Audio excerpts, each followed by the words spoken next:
Hey, welcome back to the Hotel Orloff here in scenic Detroit. It's Sunday, March the 1st, 2026, in the year of our Lord, and this morning we're going to be looking at some comic books and talking about politics, probably, and listening to some great music.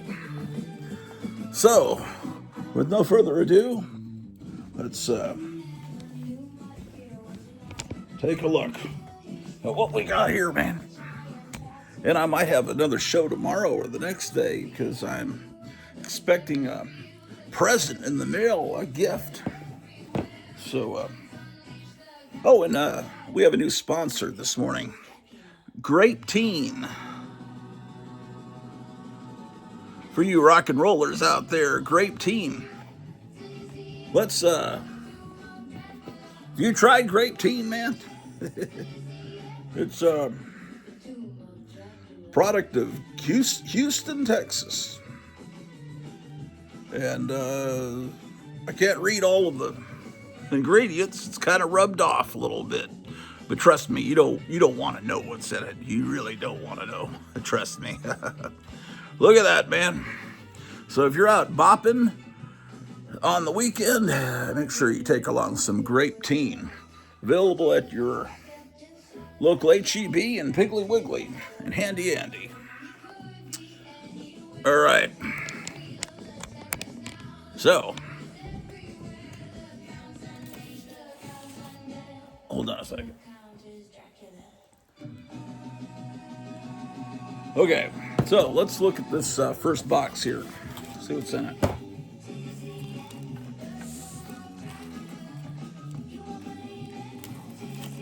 Oh my gosh.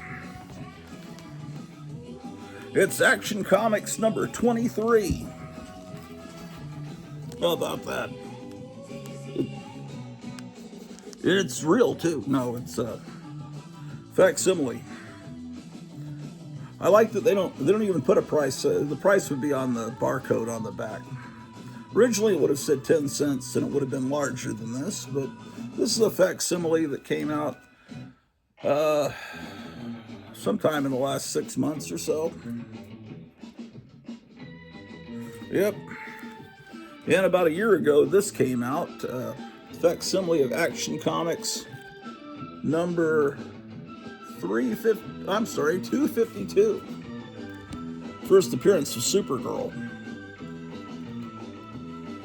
You're not going to be able to get a real copy of this for, probably be $500 at least, maybe more.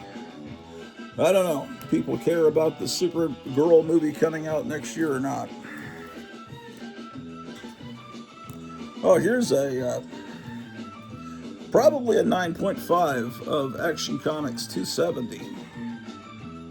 I'd say it's about a 9.5, wouldn't you say? It's in pretty good shape, huh? What do you think? Not many flaws.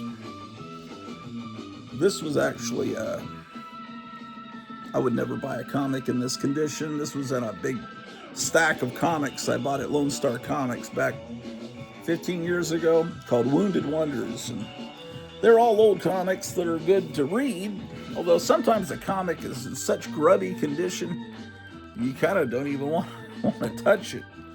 Because you figure, what kind of kid would treat their comics so poorly? Oh well. Maybe the same kid that learned radio and television electronics. So, Supergirl is a great character. They're making her into an alcoholic degenerate now. But apparently, I don't know, I haven't really followed what's going on, but apparently Warner Brothers has been acquired by not Netflix, but by Paramount or something. So they're thinking that maybe James Gunn's kind of degenerate take on everything. Superman, I enjoyed Superman, but then when I saw the Peacemaker series that followed it, that had characters from Superman in it, but it was basically an X-rated show, almost on level with Caligula. Then I realized, oh man, maybe this guy isn't the right guy for the DC universe. And then, I was willing to cut him some slack. I didn't really like, okay, Supergirl's a drunk. I don't like that. I don't like that. I really didn't like Superman's real parents being portrayed as these scummy Minneapolis protester looking people telling him to do bad things. I thought that was kind of, but I was willing to forgive him for all that. But then I see where he's really wanting to go with it. Anyway, it may be that the new owners of Warner Brothers won't want that to continue. Well, we'll see. A lot of people are hoping that it will. They'll bring back the Zack Snyder universe, although that had a lot of problems too. Look, it's a personal letter written to us from Charles Atlas. How about that? Well, anyway, I can't bag and board this because it's so in such tattered condition. I'd need a Golden Age bag, and it's gotten comics expand with all the damage, and they won't fit. Anyway, so that was 292 when Supergirl first appeared in 252. So how about that? Here's Action Comics 283. You know what? The light's over there. Why am I doing this? Just a moment.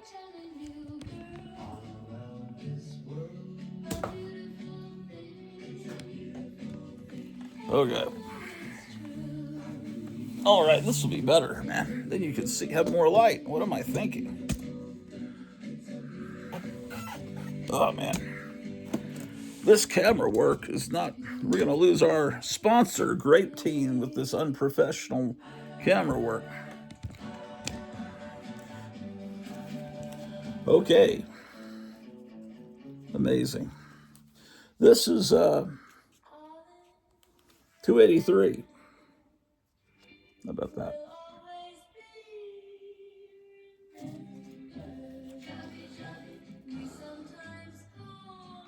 Oh, this is a song about Alan the cat who passed away last month. That's, this is going to be rough. I'll try to ignore that song's playing in the background on KLAF radio. It's become a hit. The Shirelles did this song about Alan the cat. And every time I hear it, it just... Okay, this is Action Comics 286.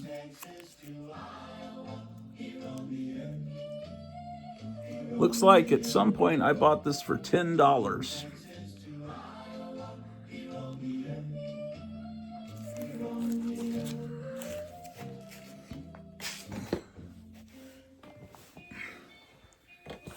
How about that, ladies and gentlemen? So, I remember getting picked up from junior high school by my mother in 1979? Or was it 78? Probably 79. And she told me today in Iran the embassy was overrun and they took all these hostages. And I thought, wow, that happened while I was at school. And then, anyway, so that went on and on and on. They started a TV show every night called Nightline with Ted Koppel, and it was only about the hostages. And they would bring the hostages out and make them read these statements and everything about how terrible America was, and they were always blindfolded.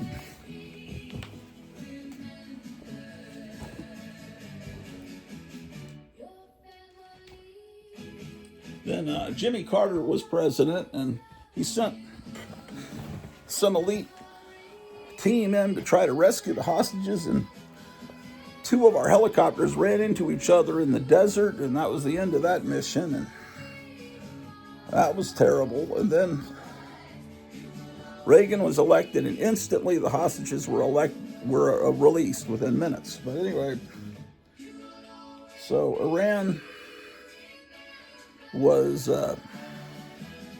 has been, that's, 50, almost 50 years ago.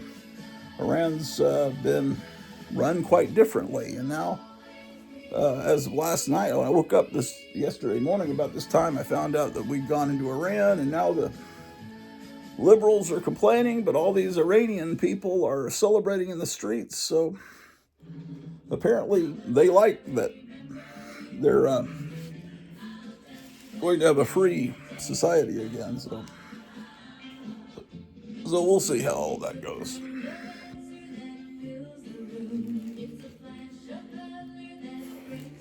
Okay, let's see. Let's continue looking at Action Comics. Action Comics 288.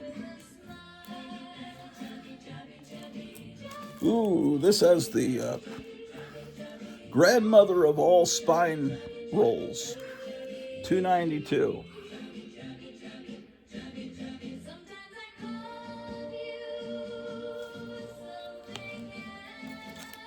Okay. 294.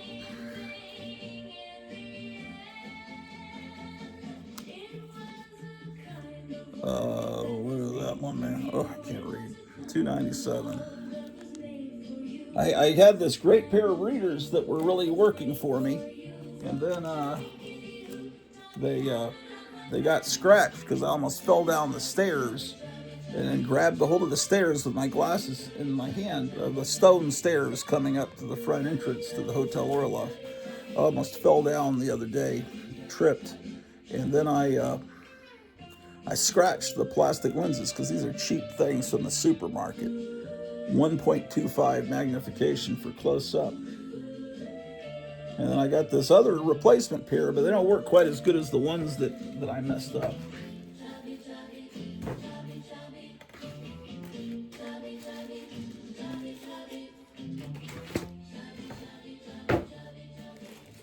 I guess. Oh, good, a date stamp.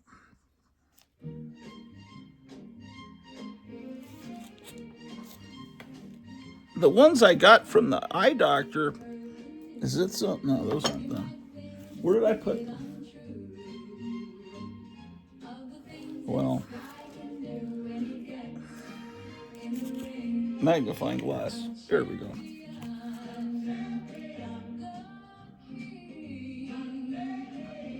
February 26, 1963 is the date stamp.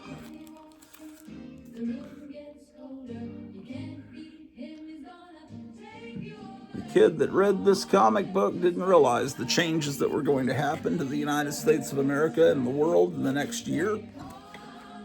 It's just 1963 is just beginning. By the end of 1963, President Kennedy would have been assassinated, and the Beatles would be just about to break in to huge popularity here in the United States. But this is a little bit before that. Indeed. So, yeah, end of February this came out. It's dated April, which is, it's always a 2-month gap between the date and when the comic actually did come out. 302. See, I see I tried the technique that Captain Strangelife used to teach, and on these. He doesn't do it this way anymore, but he said if you take tape and you fold over the tip, see, but I didn't do a good job of that. What you can do is you can grab it, you can grab the top, and, well, in theory, so you can grab the top and pull it down, and then you could grab this one and pull it down, and then you could get the comic out without ever worrying about a tape pull. And then it's just because you've folded back, but you got to be really careful about it. But he doesn't do this technique anymore, but he used to teach people to do that on his channel. So this is, I obviously bagged this during during that time period that he used to teach that. Except I messed it up, man, because this is not. I did a crappy job of what he told us to do. Okay, oh well. It works if you do it right. 302. Oh, gosh. 305.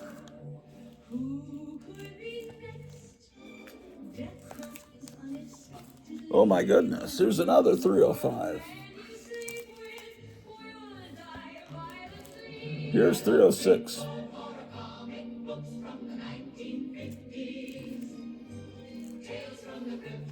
307.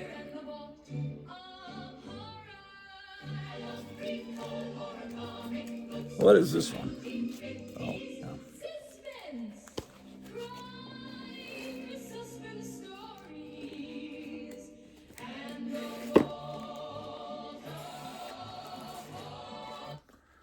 Oh my goodness. Here's number 309.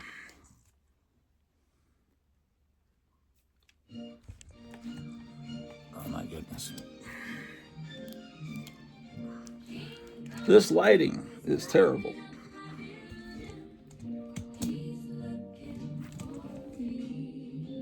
What the heck is that? Some kind of goldfish. Okay. This is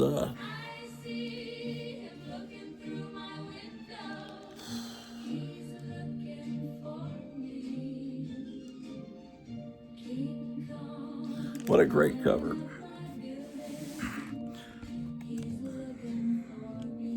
How do I avoid this light, man? I guess I can't.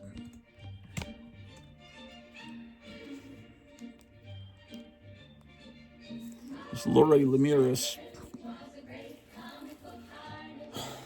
Here's one that's got a big chunk missing. How about that?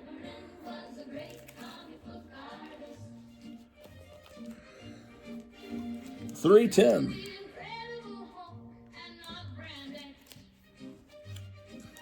Here's $3.11. Superman took over the world a lot.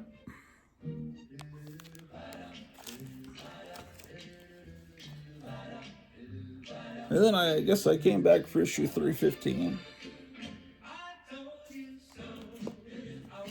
There's another one.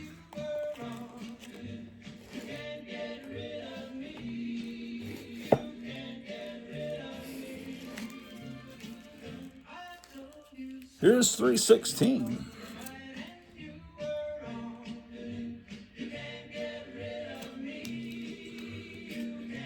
And 317.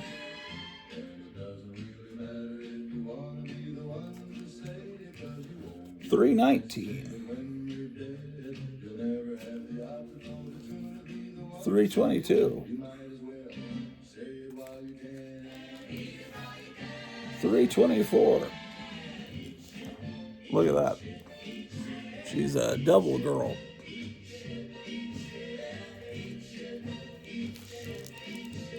Here's $3.29.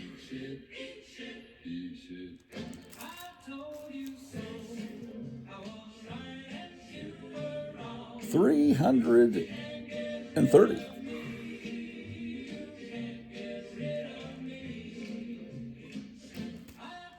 Ooh, wow. $334 is an 80-page giant with Supergirl Adventures. See, that's the Supergirl I'd want to see in a movie, with the horse, with the cat.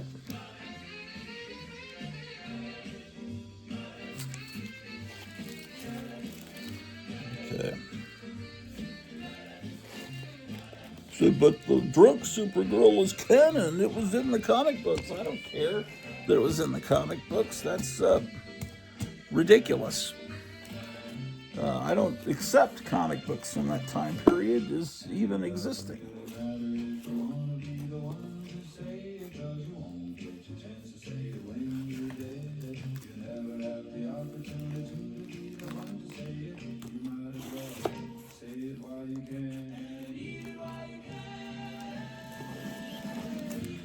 Okay. 336.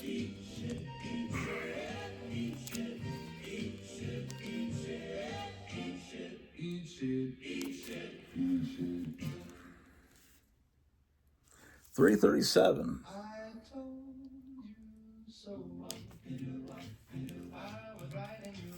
339. 342.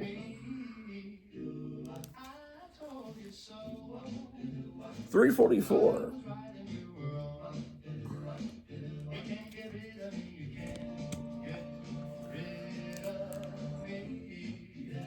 348.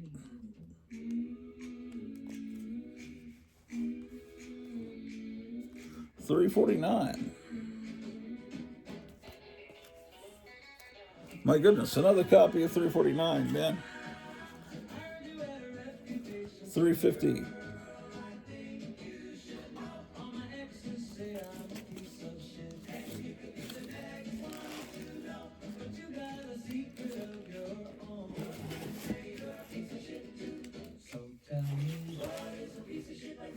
'This is issue 352. And here's a beat up copy of 352. Okay. 354 has a wonderful little date stamp. August 7th, 1967. And it's dated September. So, but it's the beginning of August, so. 355. Cover started to look a little different around this time period, late 67 into 68. And then the Neil Adams look came in. And Neil Adams kind of came in and tried to get rid of the campiness that had attached itself to DC with the Batman TV show. And then over at Marvel, Steranko was showing up and bringing in all the pop art, op art stuff in, I guess op art. Great. Both did wonderful things. And yeah, and then all these other great young artists came along, like Bernie Wrightson and Mike Plug and Val Mayrick, and then there were all these great young artists. Then there was this great wave of Filipino artists that came in a little bit further into the 70s. Especially in the horror and sword and sorcery comics, a lot of those Filipino artists. Okay, so here are 358.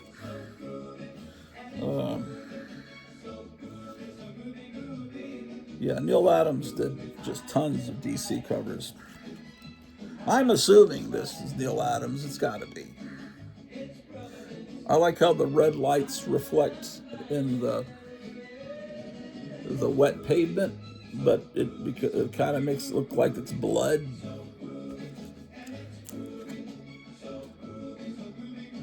Number 359.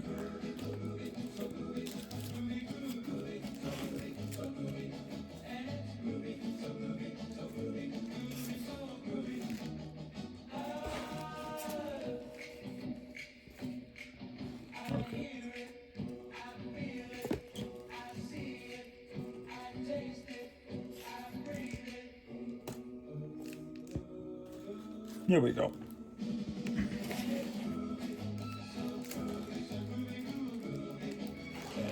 Well, the Heritage Auction was going on the other day. I wonder if, just speaking about Captain Strangelove, I wonder I think he was selling an Amazing Fantasy 15. I wonder how that went. Because that could fund his next house purchase.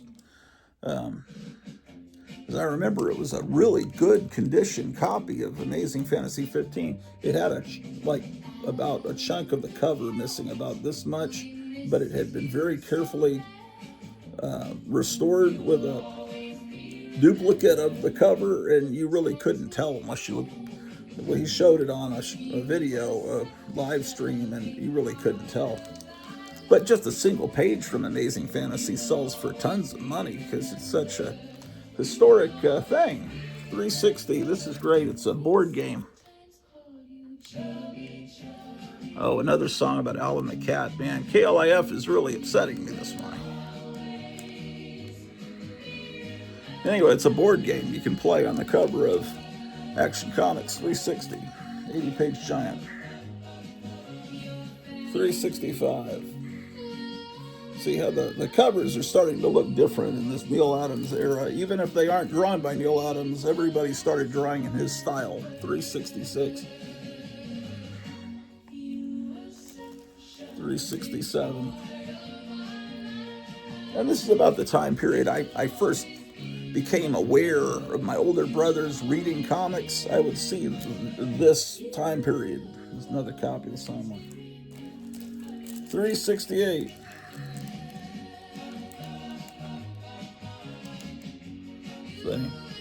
Superman's going off into the distance because Donald Trump has solved all the world's problems. See, no more crime, war outlawed, Earth a paradise, disasters cease.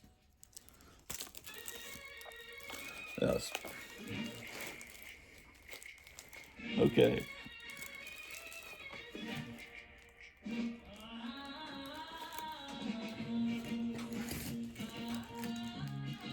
Let's pull out some more Action Comics. 371, Superman putting on his Gavin Newsom disguise. Boy, that guy's an idiot.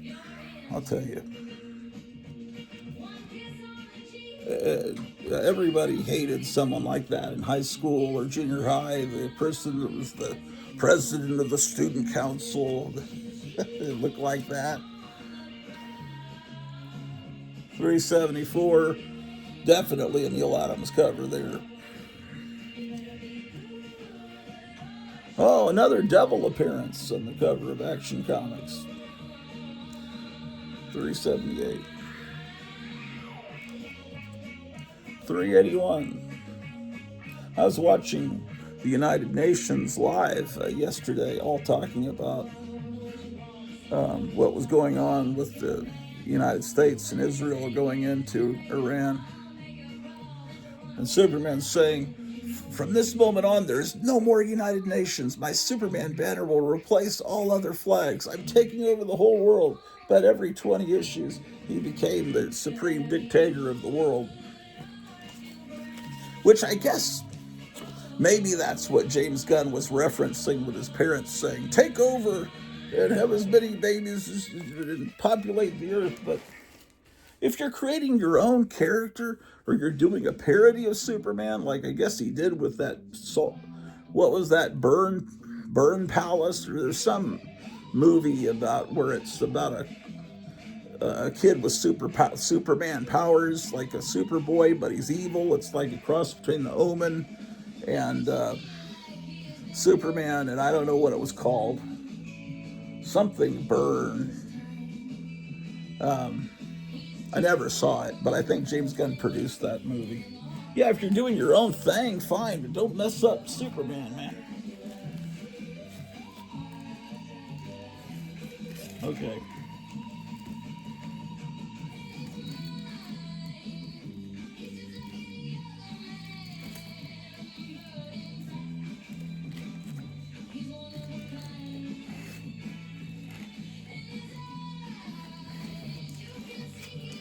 Okay. 385. 386.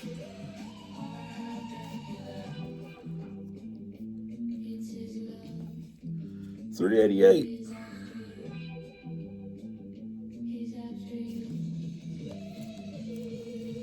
392.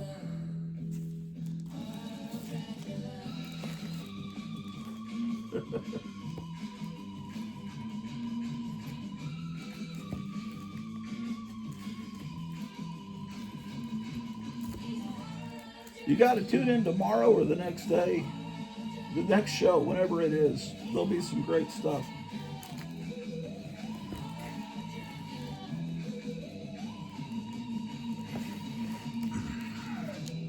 Oh, this is great. A Girl Mightier Than Superman, number 395. I've got another copy of it. Let's look at that. Oh, and here I've got the Captain Strange Lifestyle things. Let's see if it works better this time. See, I pull it down, and it frees that flap. And then there's no danger of tape pulls ever again. Okay, if you do it right, and this one I did better than the other one.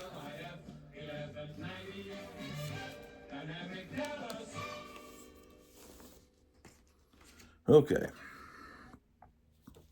It's a 15-cent comic. This is when Aurora Plastics in Hempstead, New York was trying to move beyond just the model kits with games made out of plastic. That's supposed to be Don Adams there. But because there were commercials on television during the cartoon shows for this Skittle pool with Don Adams. But I don't know if, just looking at that, I don't know if you can immediately identify that as Don Adams without having been told that. That's not the best drawing of him. Okay, hold on. Let's see if the new station was like my favorite station, but then I kind of forgot about it because it. Oh, see, it's off the air. Well, it's not off the air. It just keeps stopping. It's really a hassle.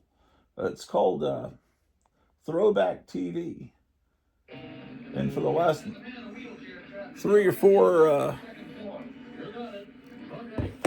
4 weeks, it's just every 5 minutes it'll just stop. Or it might go for 45 minutes. But still, it's a big hassle.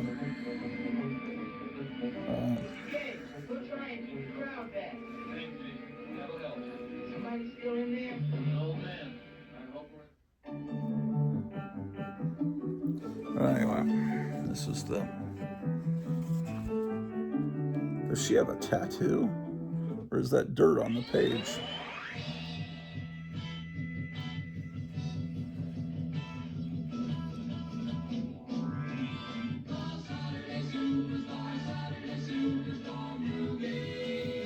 SSP erasers.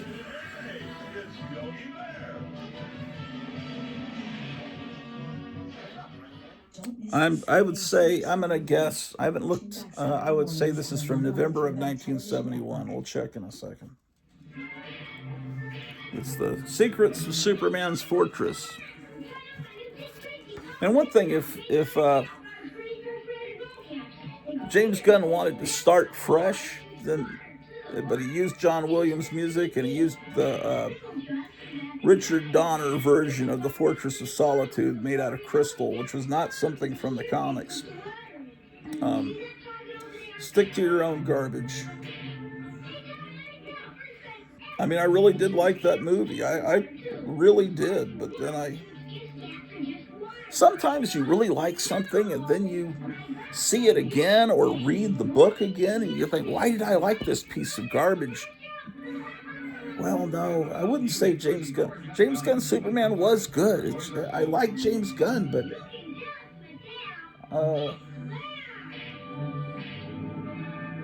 the Peacemaker show, man.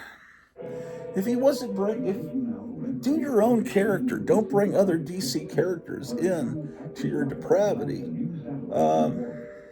What am I looking for? I was trying to see if this woman has a tattoo on her arm.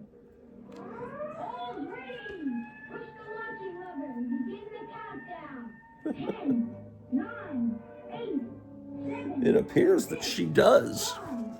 You see that there on her arm? But I can't get a close-up shot of it. Why? Or is it?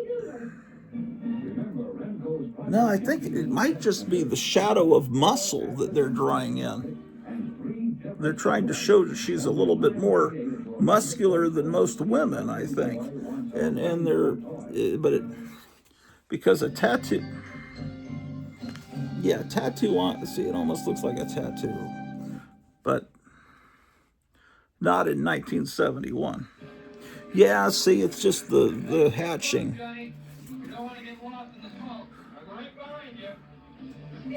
Yeah, whoever inked this, uh, this looks like a great story, man. I can't remember reading this. It's been years. I'm getting cramps in my hand now. I built this giant piece of furniture. I built the drawers months ago, and then last Sunday, I built a big chunk. And then yesterday I finished it. It's a big vanity for my wife to put all her cosmetics and stuff. And boy, it came from Timu, the Chinese communist slave labor place. It cost $200. It probably would have cost $800 if it was not made by slave labor. Yeah, but you have to put it all together, and the instructions don't have words; they're just pictures. Oh boy, yeah, these glasses don't work. It's December 70. I guess I didn't. I guess I wasn't aware SSP racers went back that far, but I guess they did. So when you put the comic in, the tape is back here, so it's not going to hurt the comic. Now, if you have a unbagged and boarded comic next to behind it, it could possibly damage that. So you got to make sure all your comics are bagged and boarded, which is something I'm trying to do, but these are not good financial times for me. I'm sure you're doing wonderfully well.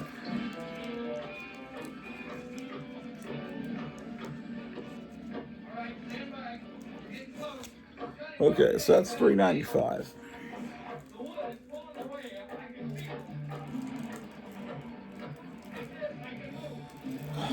This one's in better shape, but not a whole lot better shape.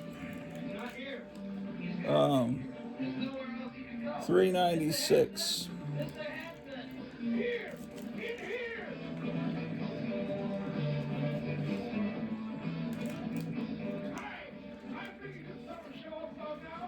$3.97.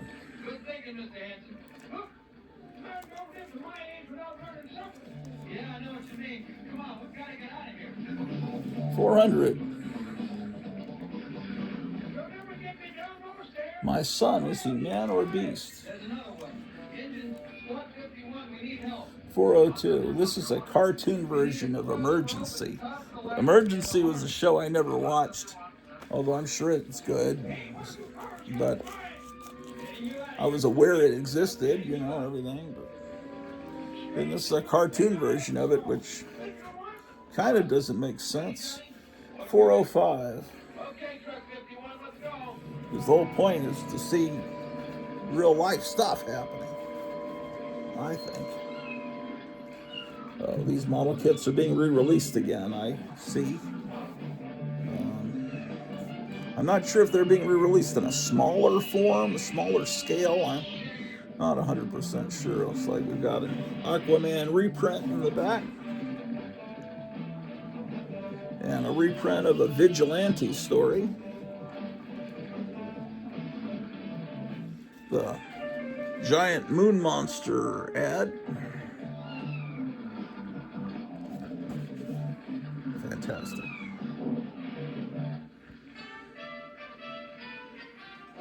And the Kenner SSP racers are once again advertised. Hello, are you there? Yeah, we're here. We were just gonna call you. 405. It's over now. Everybody got out okay. We'll leave now to pick you up. Here's 407.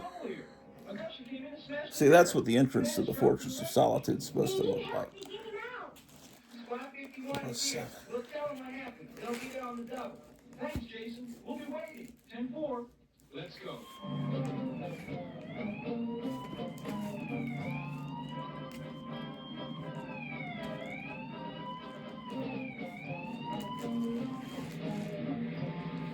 410. This really looks like a prototype for the Wonder Twins in Super Friends. Oh, forget it. Too risky. One wrong move and all that timber been burying. We'll wait for the And rescue squad. You got a message to them. They're on their way. Good. Thanks. 411, yeah, that's the Fortress of Solitude, the giant key and everything. It's not made of crystals. 412. It's no use. There's too much stuff on top of me. Jules Verne, Edgar Rice Burroughs kind of underground earth. Okay.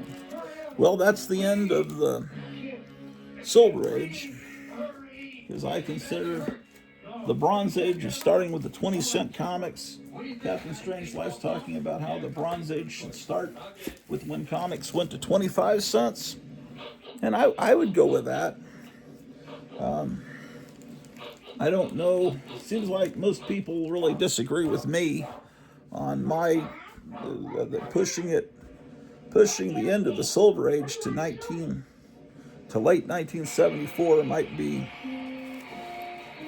hard for a lot of people to adjust to, but I would tend to agree. Okay, so this moves me to Adventure Comics.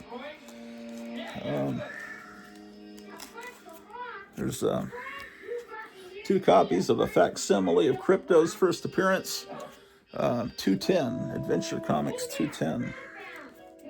There were 2 versions of this. One was the, let's see which one this is.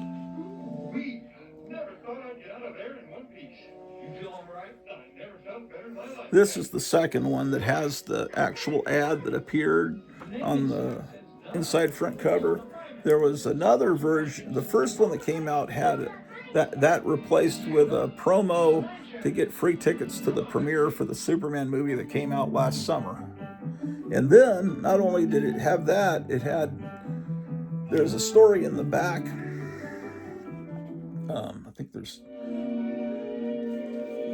a Green Arrow and an Aquaman story in the back. And I think at the end of the Green Arrow story, they reprinted the last page of Aquaman. And so the Green Arrow story wasn't complete. They messed up.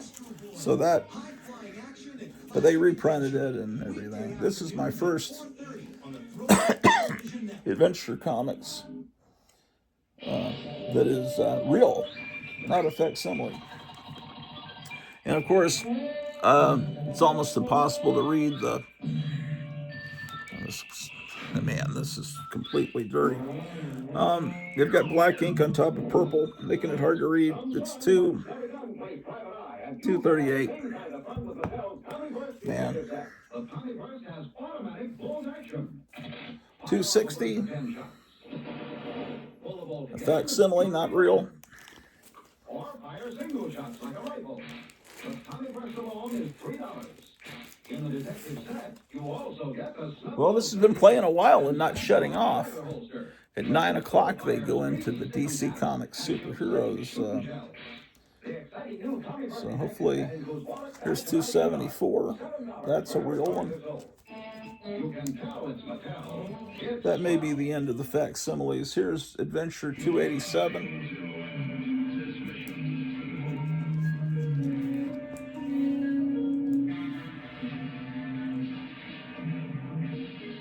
Here's 288, a Bizarro issue.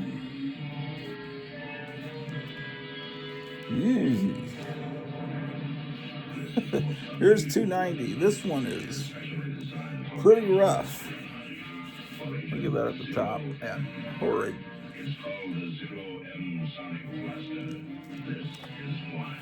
What is that? 290? Oh, this out of order. Here's 289.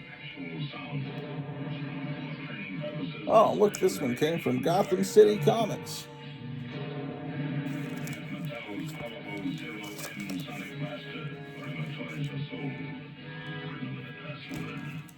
In Mesa, Arizona. They're one of the sponsors of this show. There's no, I just promote Gotham City because it's a great store. There's no, And actually, Grape Teen, same thing. I just like this so much, I just promote it. They haven't paid me one dime. But they also tell me what they put inside the drink, and that's why I don't want you to know what's in it. Okay, here's 291 Cleopatra cover.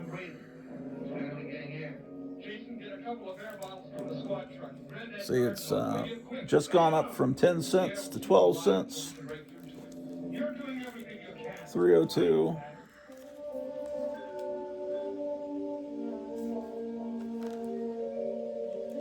And then 307, look how the price tag's got, the price has gotten smaller again, because by then they expect that the people in the bookstores and the drugstores and the newsstands, wherever comics are sold, have figured out that comics are no longer 10 cents. But that big giant 12 cents was not for the kid to know, hey kids, it's now 2 cents more. It was for the news dealer, so they wouldn't accidentally sell it for 10 cents out of habit from more than a few decades of selling comics at 10 cents. This is 310.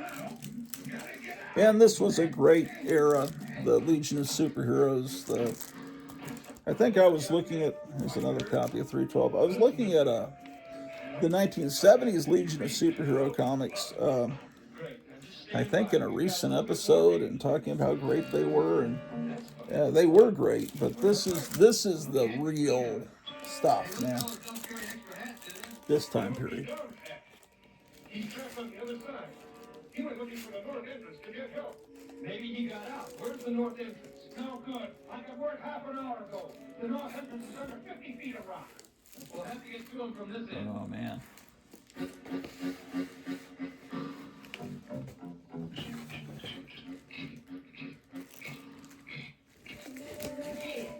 wall is thicker than the other one. Then we've got to dig even harder. Come on. I'm digging. 317. Okay, Harry. 318. Brother, am I ready? 319. All of these books have been reprinted in hardcover form, so you can read all these stories, but there's something more magical about having the original comics. But if you haven't already collected them, just buy them in book form, because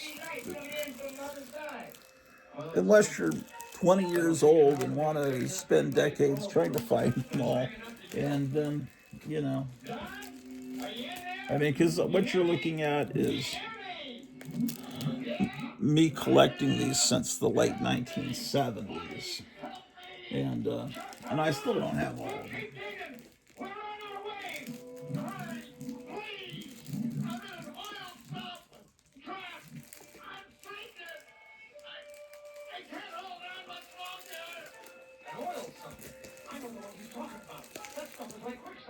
Oh boy. Just a minute. See how we can get so many sooner. If we try to plow through it, break the whole place down. We just can't leave it there. Hey, I got it. What? What is it, Jason? We can't get through. 322. Jason, this is no time for games. Now let me tell you a little bit about John Byrne. He's a great artist. I loved him on X-Men. I mean, he's just a great artist. When he took over Superman after they destroyed the DC universe with Crisis on Infinite Earths, he was indignant. What did someone ask him? If Crypto was going to be in the new Superman comic, he says, I personally hope that you have a special seat in hell for asking me that question. Something like that. Just, he was trying to be funny, but in other words, no, he's not. I love this time period.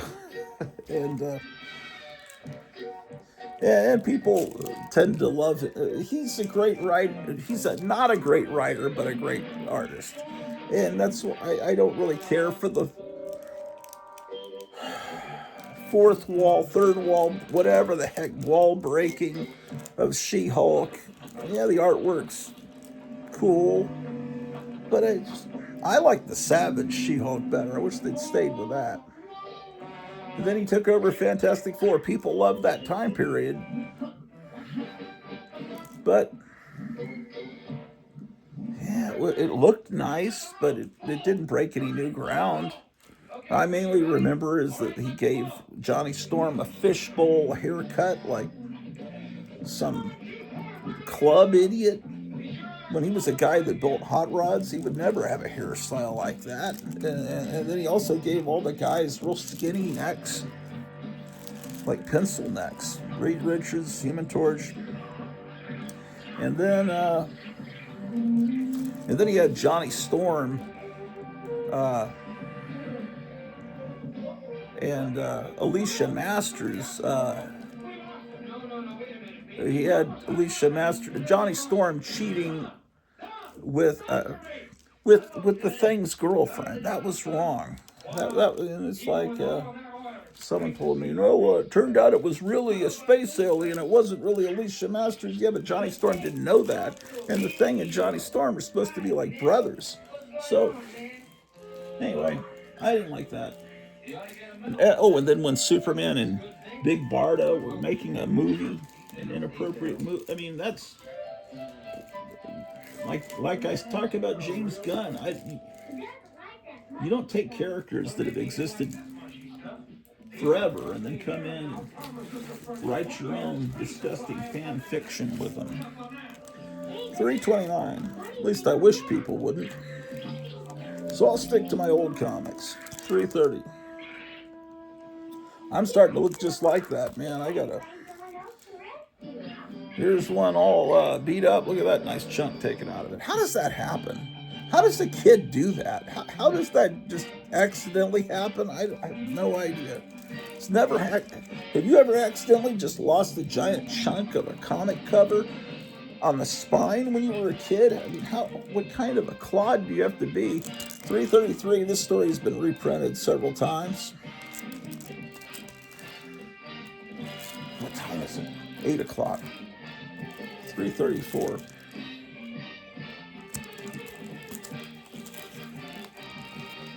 Oh my gosh.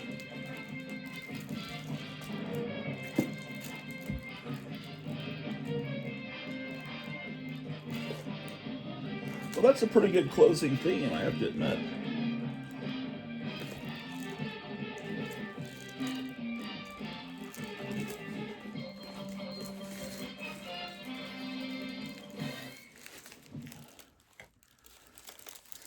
$335, $337. The cool thing about the Legion of Superheroes, they were not well-known characters that toys were made from. So they could have characters get married, they could have characters not survive. It was a fun comic. 342. This is done right here. The purple covers are wonderful, but they have the number in light blue so you can read it. 342. Sometimes the gray covers can be rough reading the numbers, but I can read that one, which is 342. What's going to come on now? Lassie.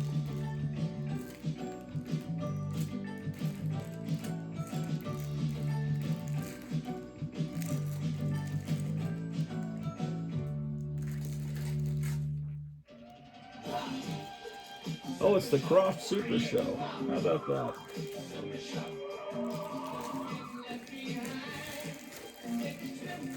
I never watched the Croft Super Show when it was on back in the 70s. Here's 345. I watched Electra Woman and Dyna Girl, but somehow I never saw this. What do they have here? They show Dr. Shrinker and Wonderbug. But I never watched the Bigfoot and Wild Boy show either. But somehow I always tuned in for Electra Woman and Dyna Girl.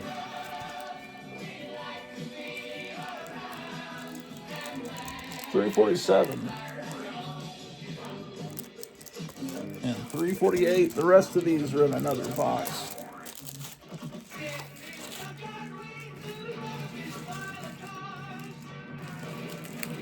Okay. Hold on. Okay, this brings us to this box, Fantastic Four Bronze Age Box 1. So I've got all my Fantastic Four Silver Age comics, which I believe are sacred, in another box. All the 12 and 15-cent ones, Silver Age.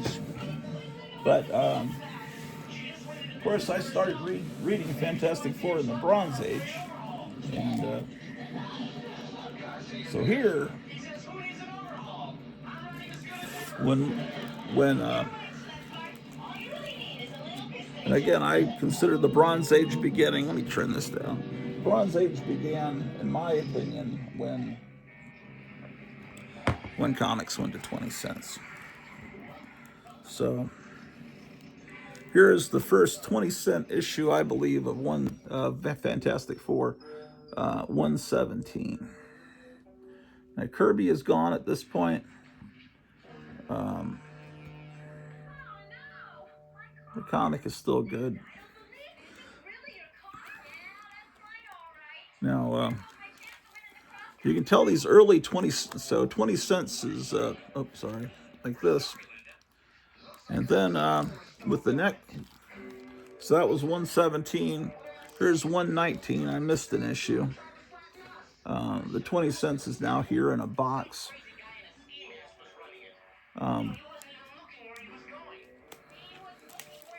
But then 120.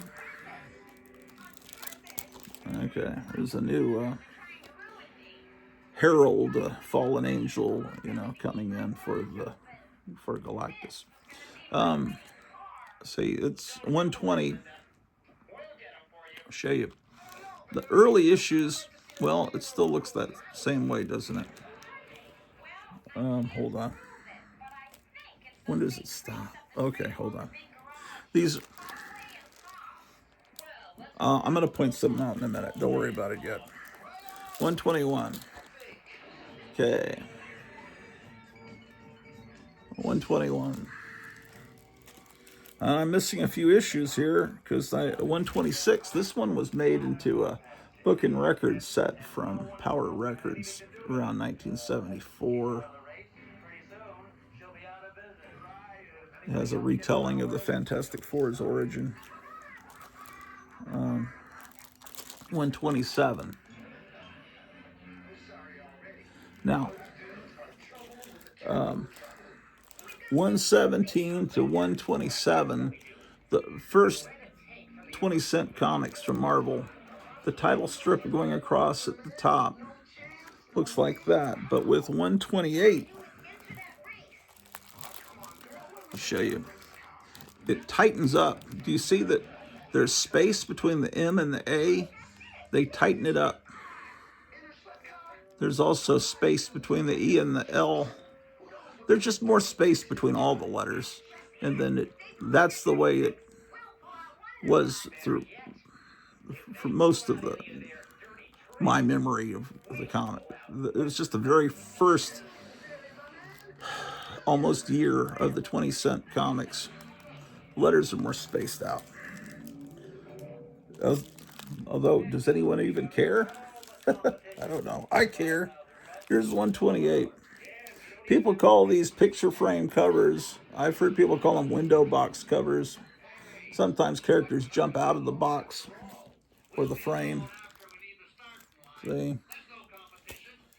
Then, at a certain point, they stop that.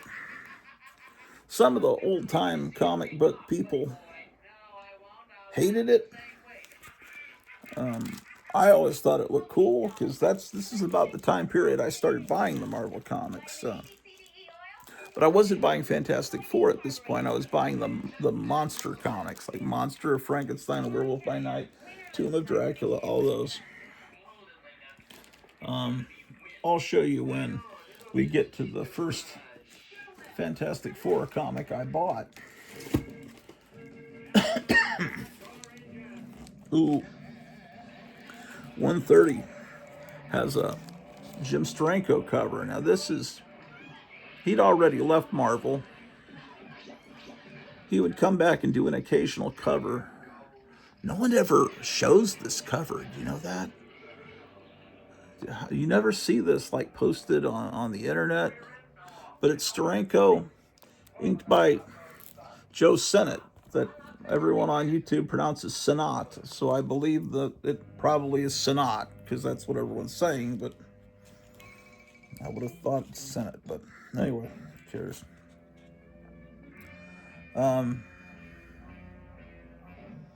Anyway. Oh, the reason he would occasionally come back and do a cover is he was getting free advertising space in the comics to promote his magazine media scene and his posters and stuff. So basically, I think that's why he was doing it. I'm not 100% sure, but maybe I heard it somewhere. Not sure, or maybe I'm just speculating. Here's another copy of 131. These are always just accidents. I don't do it on purpose. Oh shit! No, you gotta stay down, dog, cat. I call the cat a dog and the dog a cat.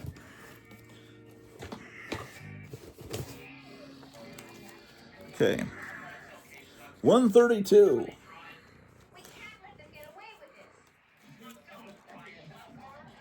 132, another copy. How about that, ladies and gentlemen?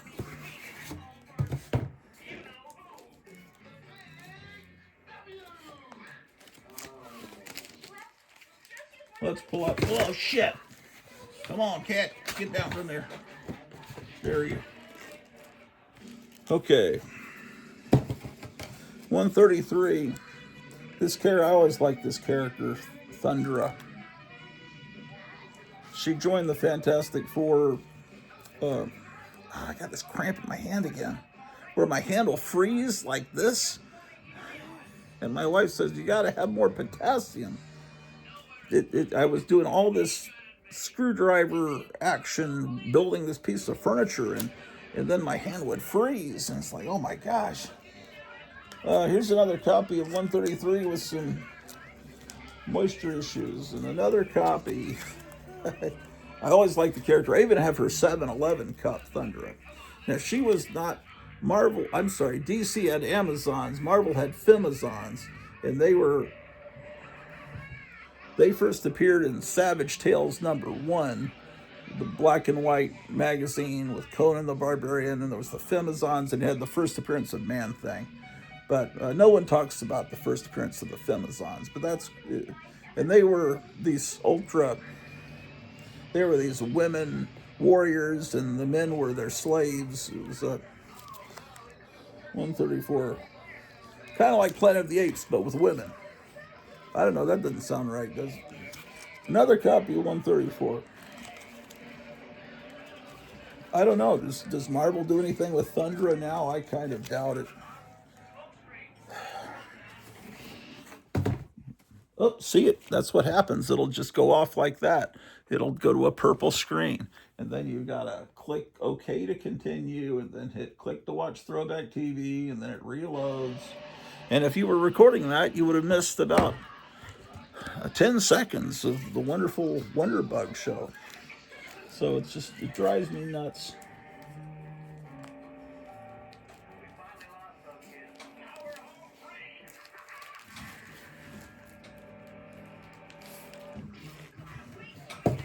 $136.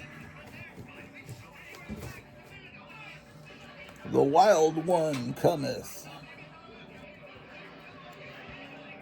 136. 3 copies of that. 137. Oh, when did they change the logo on us? It was already changed here. Let's see, when did they change it?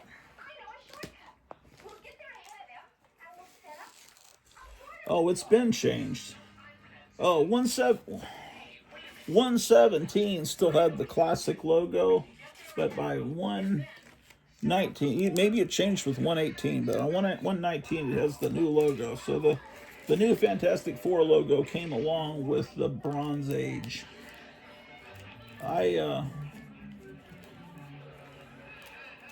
prefer the old logo. I think that John Byrne brought back the old logo when he was doing his run in the whatever that was, the 80s maybe. Here's 138. I don't know why it's not sealed. Let's fix that. I think when I first got these self-sealing bags, I had no idea that you're supposed to pull this off. And then I learned, and I think, 138, 139, 140. Oh, what is that? Someone wrote that it's $2 on there.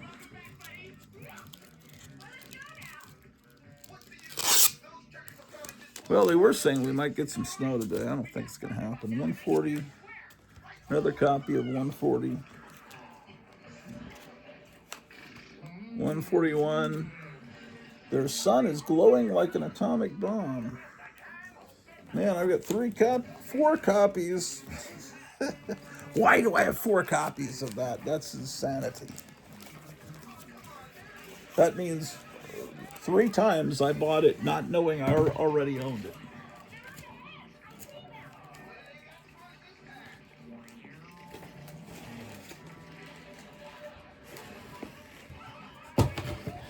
Ooh, this is a nice cover here. It's Darkoth, the Death Demon, in issue 142. Wow. Another copy. Another copy. Another copy. 143, only one copy of that. 144, 1 copy. Wonder if these are from this time period are starting to go up in value. Not that I really care, I'm just curious.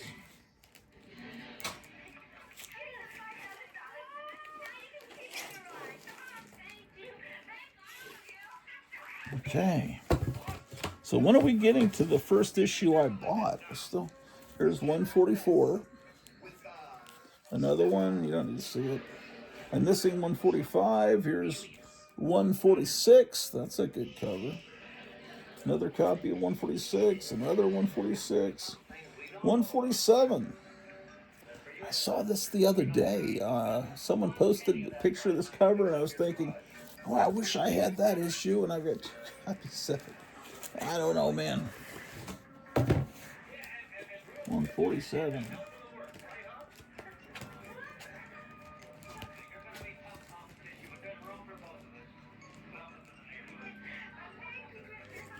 Indeed.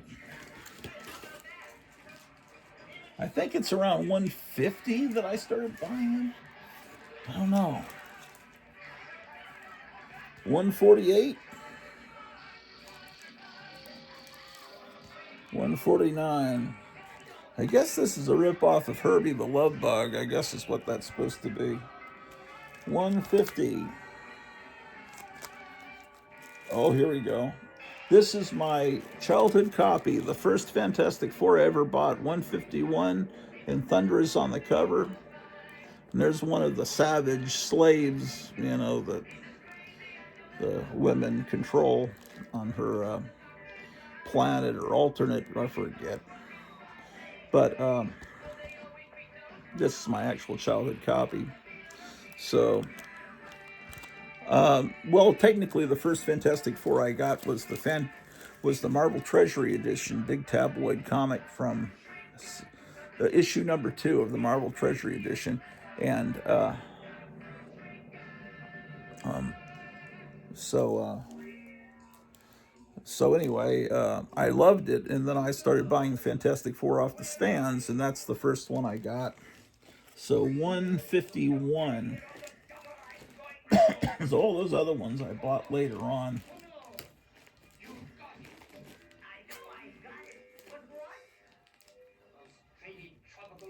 And then Fantastic Four has always been one of my favorite comics. Well, not today, or really, the classic ones have always been my favorite. What am I saying?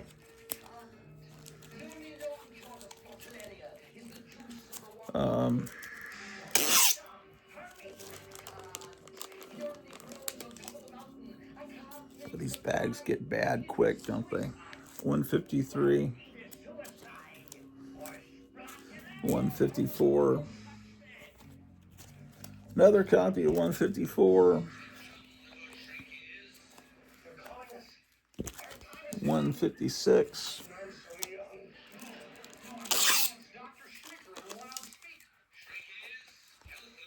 157.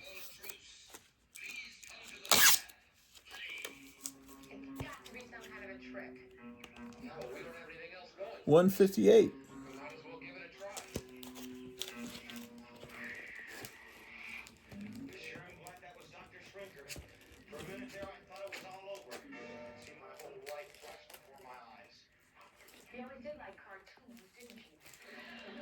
Wait. These are, oh no, wait. Did I show you? What? These are out of order. Did I show you 152? This is after 151. And then, oh, okay.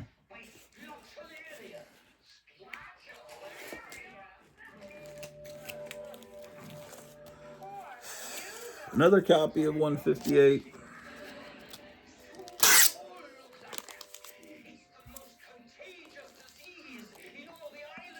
159. I think this is the one they made a trapper binder out of. This one, didn't they make a school supplies out of that cover? 160. 160. Oof. 164. This is a Kirby cover. At least that's Kirby pencils. But when he came back to Marvel after he went back to DC, and we went to DC, and then he came to Marvel, came back to Marvel with his tail between his legs. His art had changed.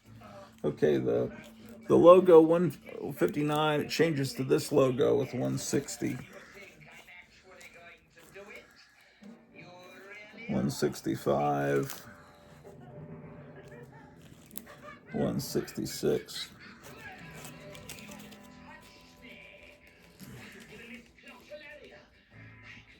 Then I have a few that aren't bagged and boarded. That's not good.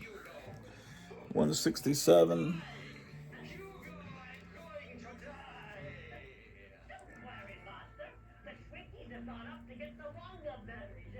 So we're now up to the 25-cent time period. 168.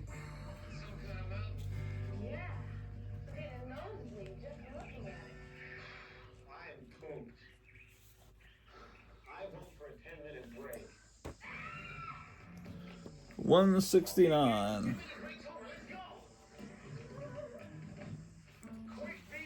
Did you ever see the cardboard Cornelius? Or maybe that's supposed to be Galen. Doesn't matter, they look exactly the same. I've never seen one of those in real life. I'd love to.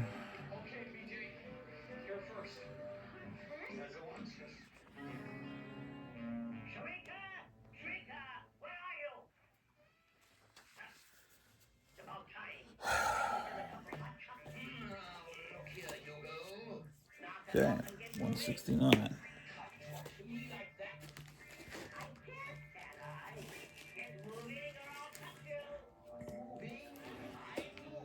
There's 170. I don't know if people really want to see them further. 171. Yeah, these aren't bagged and boarded. I've got a big chunk of these that are not bagged and boarded. I need to Oh, I had bags and boards. What am I thinking? Charlton 66 sent me a bunch of bags and boards. Why don't I just do that now? Holy smoke, what am I thinking? Here's one now.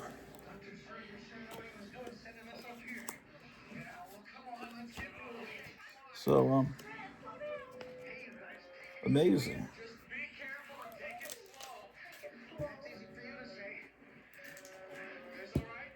I've been bemoaning my fate. Why don't I have bags and boards? And I've got a whole bunch of them right here. Okay, 167's bagged.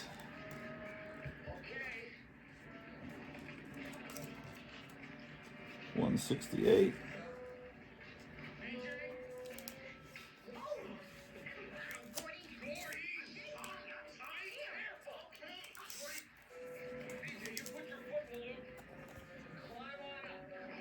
And 69.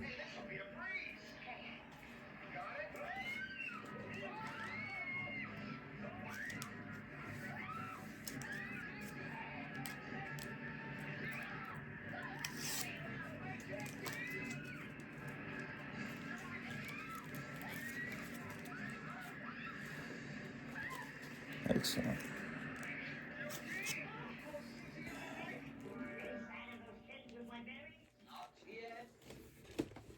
Okay.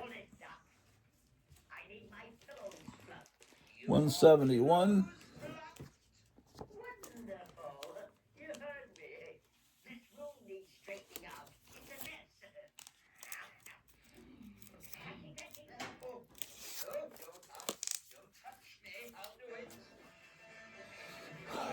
This looks to be a Kirby cover, at least Kirby pencils.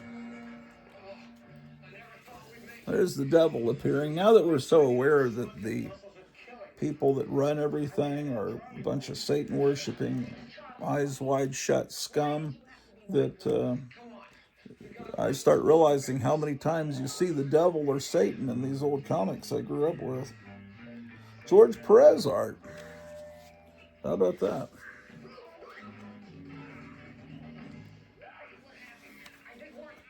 You start to realize, oh, it's been in my face all this time, and I didn't realize it.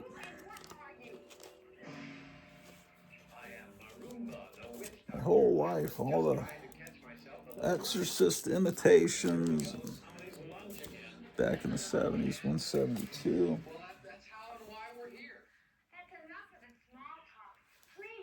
Ooh, I see. When price changes happen, still only 25 cents.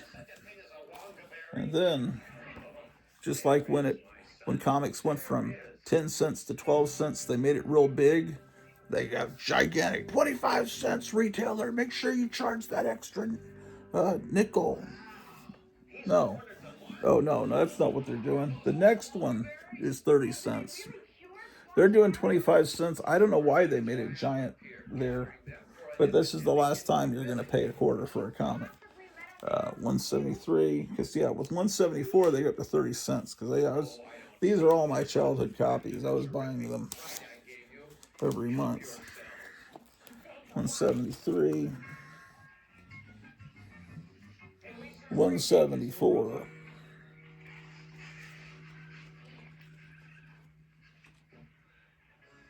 Go in peace, my children, and may the spirits go with you. Listen, if we ever need a witch doctor, we'll give you a drum beat. Yeah, so long.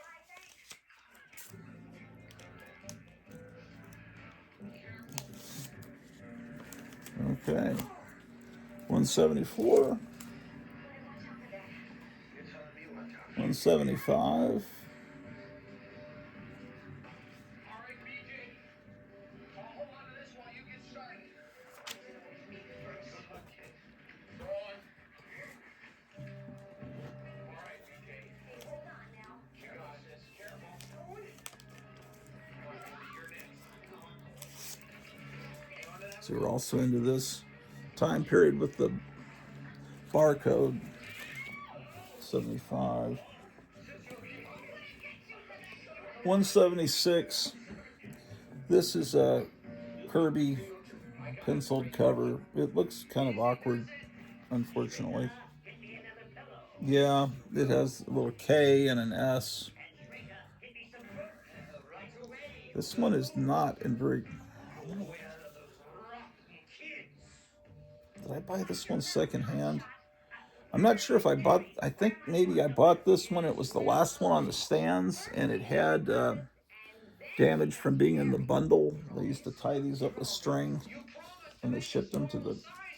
And I think I have a distant memory of this book, being disappointed with it, but it was the only copy, and I didn't have a choice. 176. I think that's what happened. Uh-oh.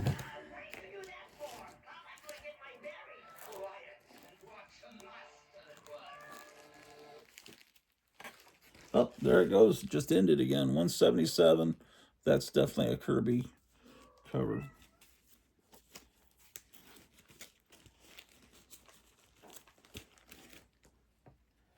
Here's some more that aren't bagged and boarded. There's another copy, not bagged and boarded. Oh boy.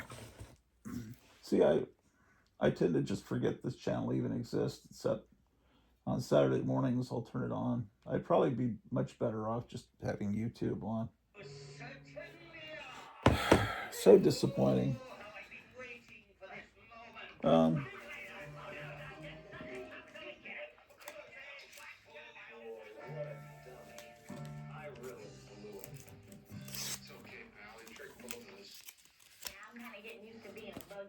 And 178. It's the Brute, who looks a lot kind of like the Brute from Atlas Comics.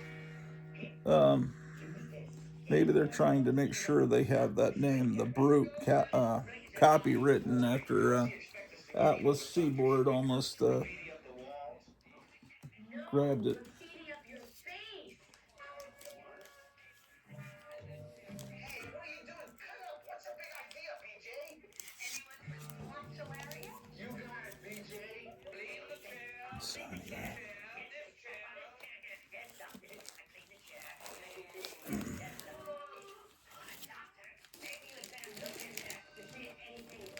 Okay. Here's 170. Ooh, what is going on here? 179. I'm missing several issues there. Why would I be missing a big chunk of issues? Did I stop buying it for a while? What would be the reason? Maybe it got bad or something. It doesn't make any sense.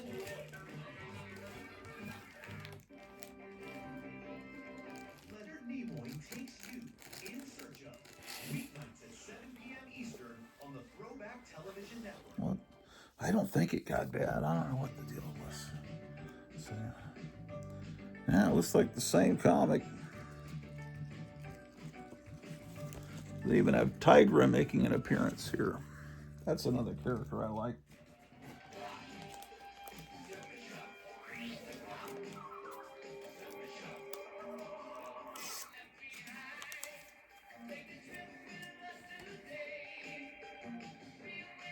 Yeah, there's a Kirby cover, 180. We're in 1977. There's Tigra and Thunder on the cover, and the Impossible Man.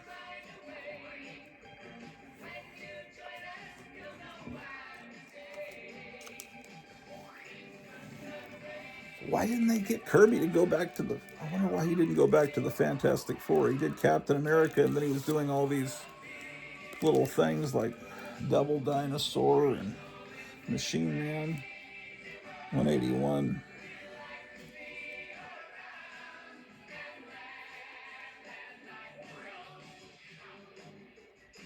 Yeah, that's what Agatha Harkness actually looked like in the comics. They had some young woman play her in some terrible TV show that I did not see. I watched the Vision and Scarlet Witch series before I realized how bad Marvel Studios had gotten. 182. was one of the early signs things were going bad. When they started having TV shows that they had movies, you had to see all the movies to understand what was going on. But then they had TV shows you had to see. You had to subscribe to a streaming service to see, to fully understand what was going on. Then you have TV shows and movies you've got to watch to follow the storyline. Then it got kind of ridiculous. 183.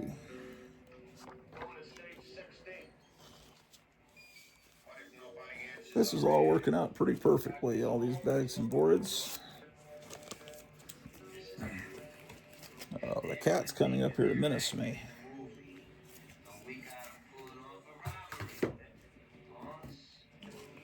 It's 184. What are you chewing on there? Oh, no. The cat's starting to chew on these damn strips. I've got to have a trash can and just dispose of these strips instead of just throwing them. For not taking, that's not good.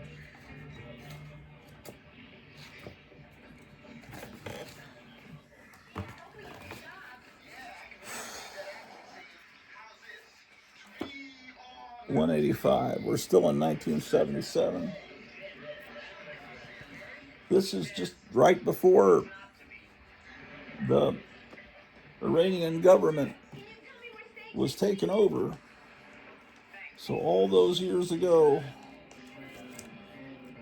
all these people you see crying and so happy that Iran has become free again, they're too young to remember when Iran was free. They're in their 20s and 30s, but I'm sure they've seen the old films and heard about it from their parents.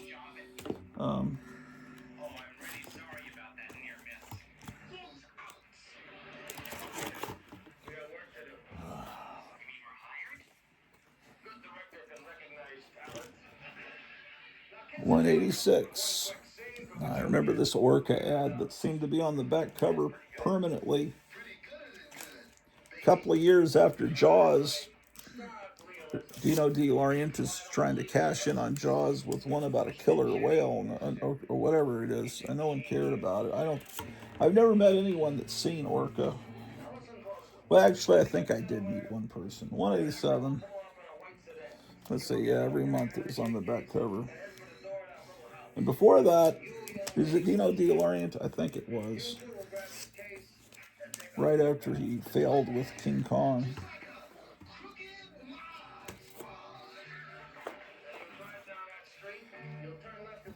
$188.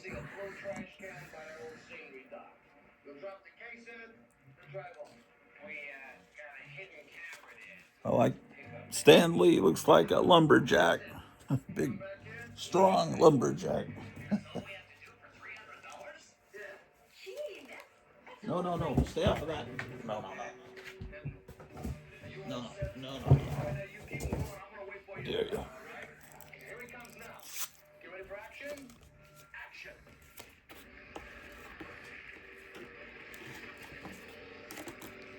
Okay. 189.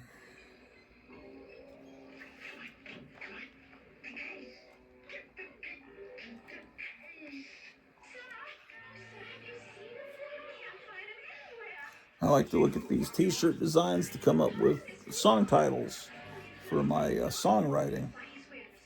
Like perhaps I could come up with a song. I'm with Stupid. Belly buttons need love too. Wow. With the little word caption that goes back down to the belly button.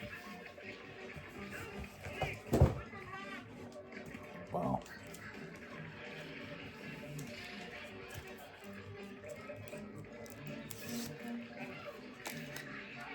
Can you imagine wearing a shirt at school that said belly buttons need love too? That would be the end of your social life. Okay.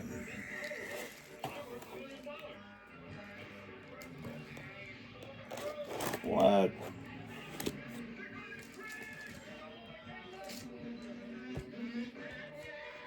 $170 is out of order.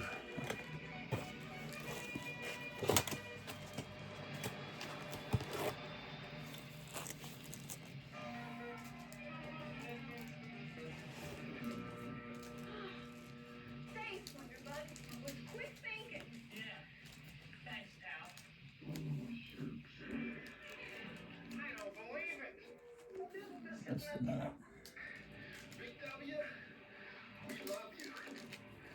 Okay, this box is getting a little tight now because I'm putting all these comics in bags and boards. I need to pull a few out of the back. Oh, they're from the John Byrne era. See the skinny neck, and everybody looks like one of those modern movie stars that's getting all super thin. And you've seen Kelly Osbourne lately. Some of these, I don't even know the names of these current stars. I don't know what their names are, but there's a bunch of them that look all emaciated now.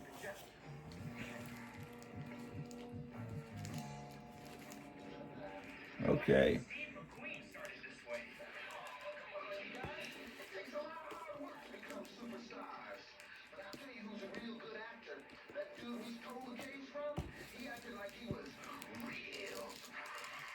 Okay, so that was 189.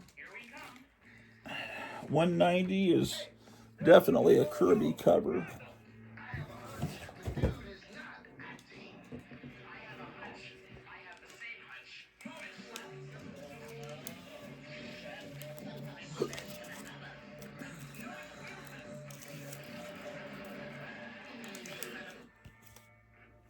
$90.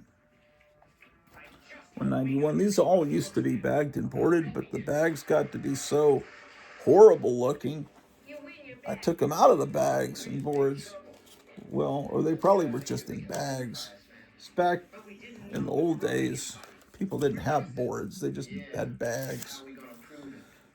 And but now I'm getting a chance to rebag them, courtesy of the wonderful Charlton 66. 192. I'm going to do an all Charlton special and go through all my Charlton comics soon as part of a,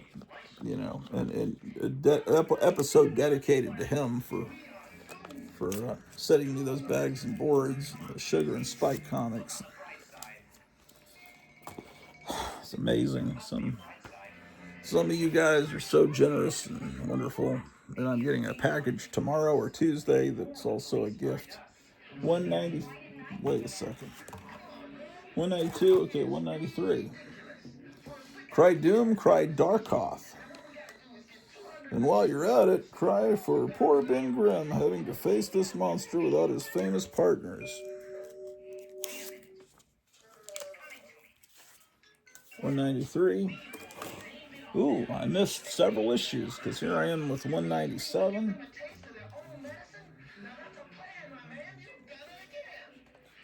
Why would I be missing issues? Okay, this is 1978, August. Okay. So that means this came out in June. My wife was 1 month old when this comic came out. Born in May of 78.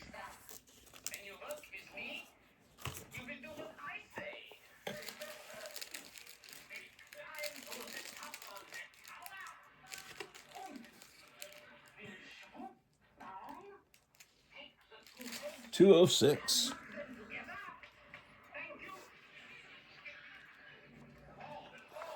Battlestar Galactica t-shirts. Oh boy.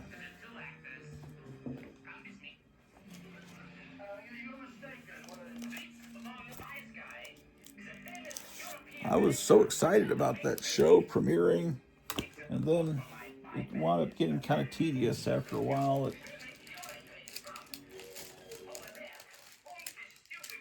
It was not exactly Star Wars. 207.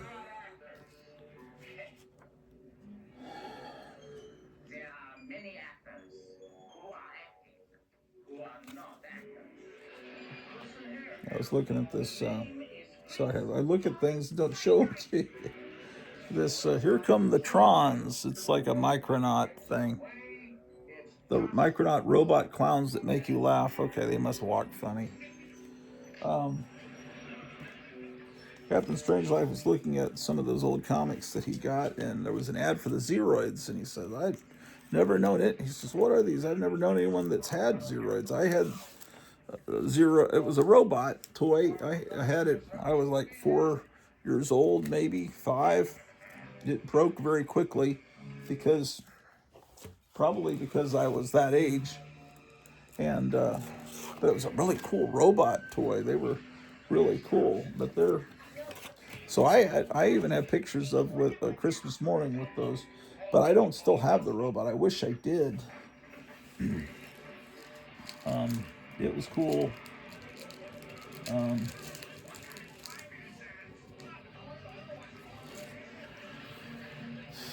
208.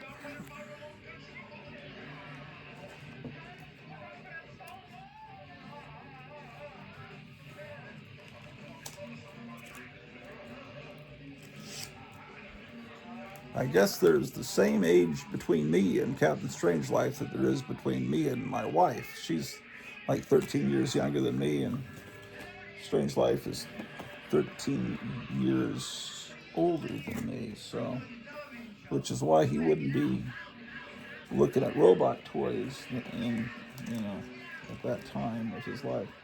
Oh yeah, they had Herbie the Robot in a TV show and a cartoon, and so this is his introduction in the comics. So this is a key issue.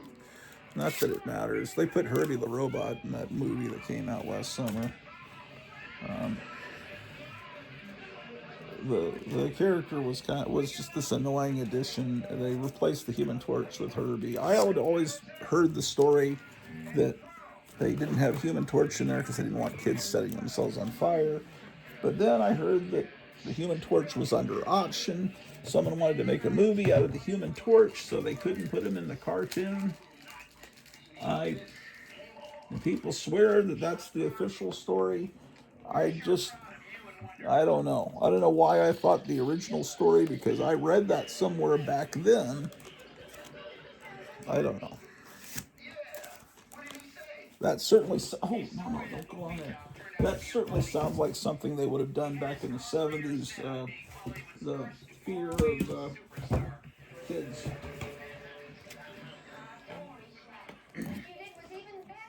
The fear of kids' stupidity, which...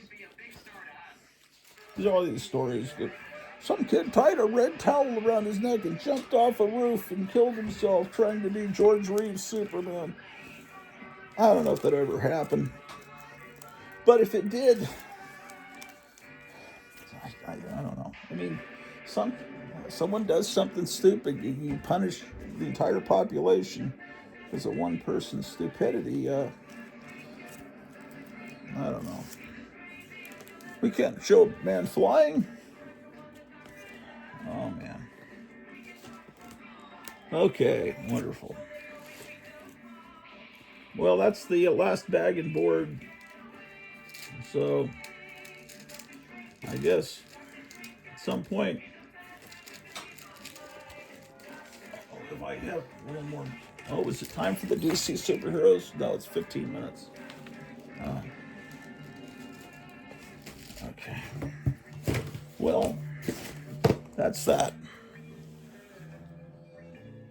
Okay, hold on. Okay, well, what a wonderful morning looking at comic books.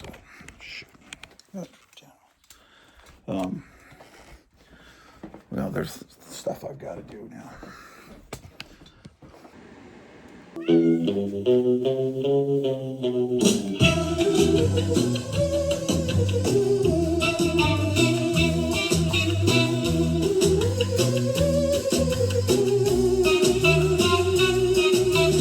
Some people never understand the answers to the things they want to know. They need some help to make a plan.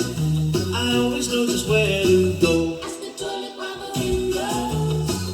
Ask the toilet by the window. Ask the toilet by the window. Ask the toilet by the window. Ask the toilet by the window. Ask the toilet by the window. Ask the toilet by the window. Ask the toilet by the window.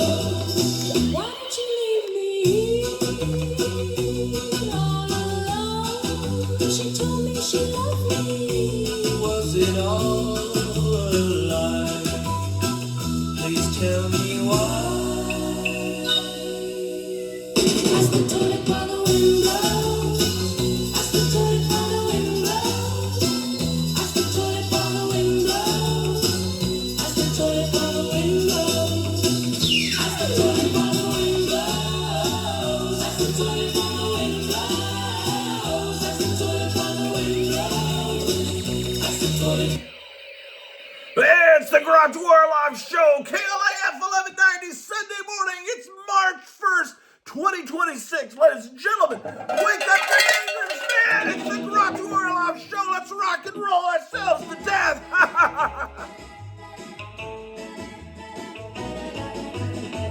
Godzilla's in the movie, comic books and Tonka trucks, mad magazines and hot rods. Come on, let's go and get your wave of sunshine on a summer day.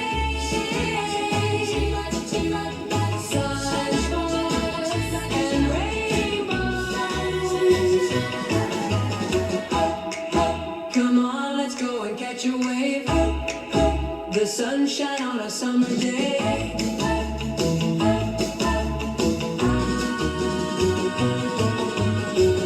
Godzilla's in the movie, comic books and Tonka trucks, mad magazines and hot rods. Come on, let's go and catch a wave.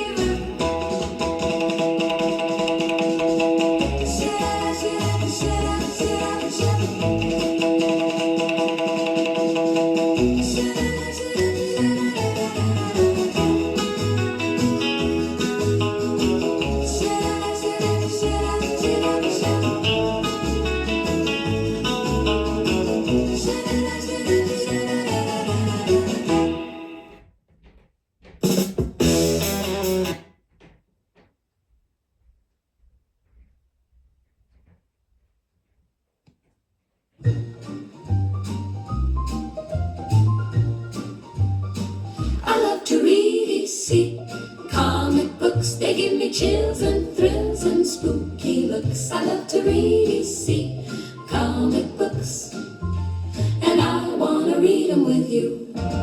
It's not the crime, it's not the punishment, it's just the fun of it.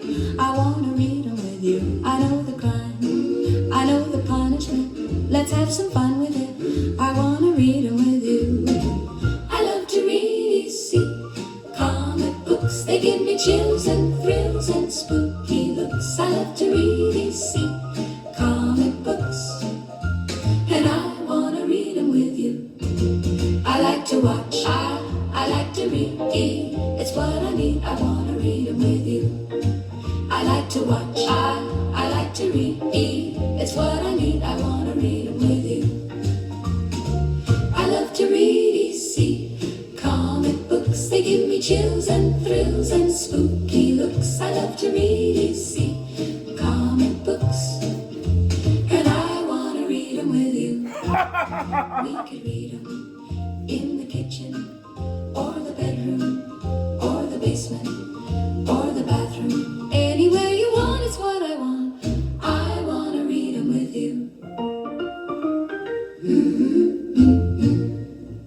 Yeah, buddy. KLAF.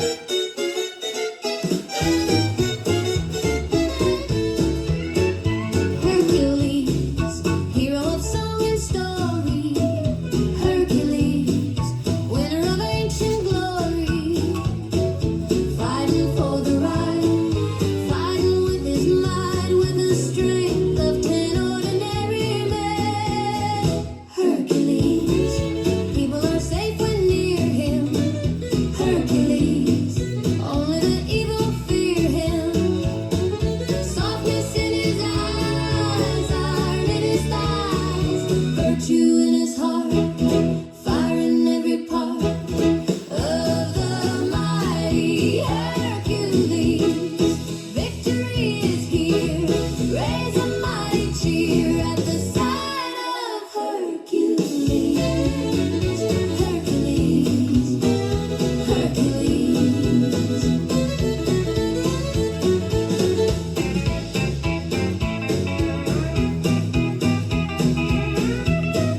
Sucker from 1961. KLIF, the music of your life with the Grottu Orloff. You wanna know what makes me feel good?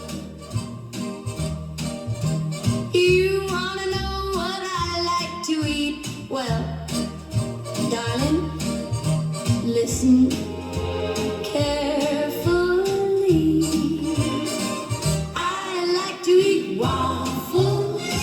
I like to eat waffles. I like to eat waffles. I like to eat waffles. I like to eat waffles. I like to eat waffles. I like to eat waffles. I like to eat waffles.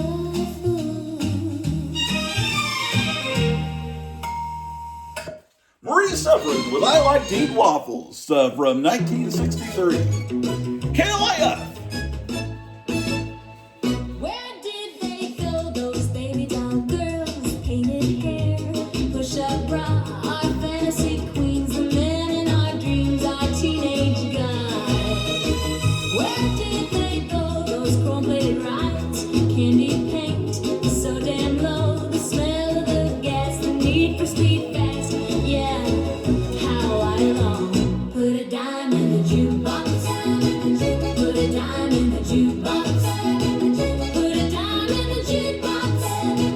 Put a dime in the jukebox.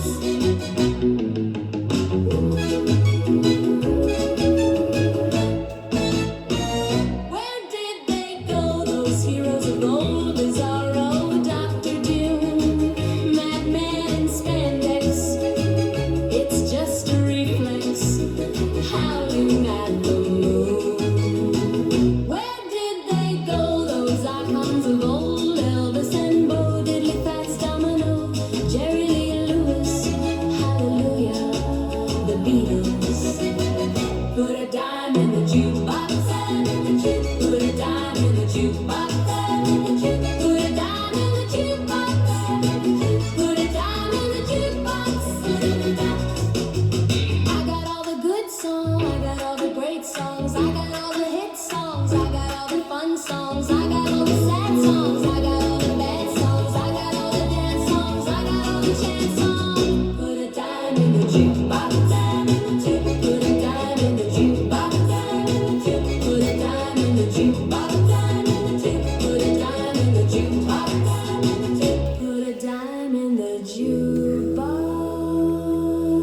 Put a dime in the jukebox.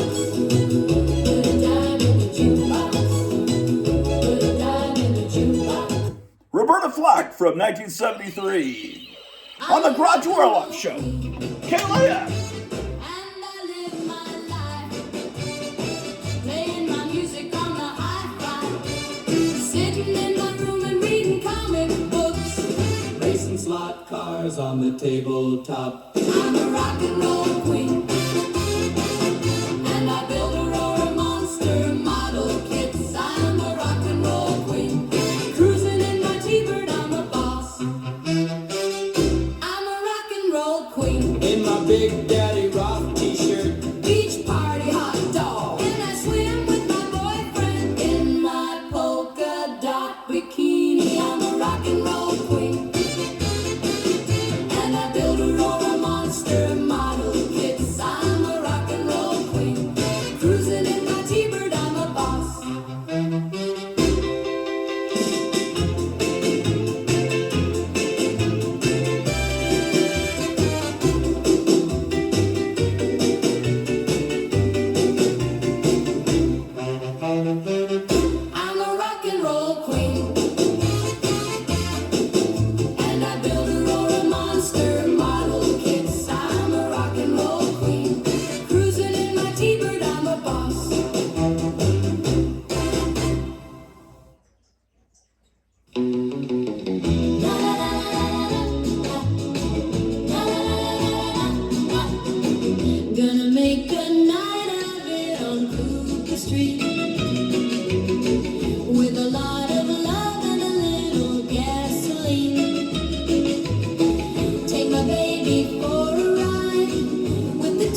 with the boys, it's girls, and the hot rods.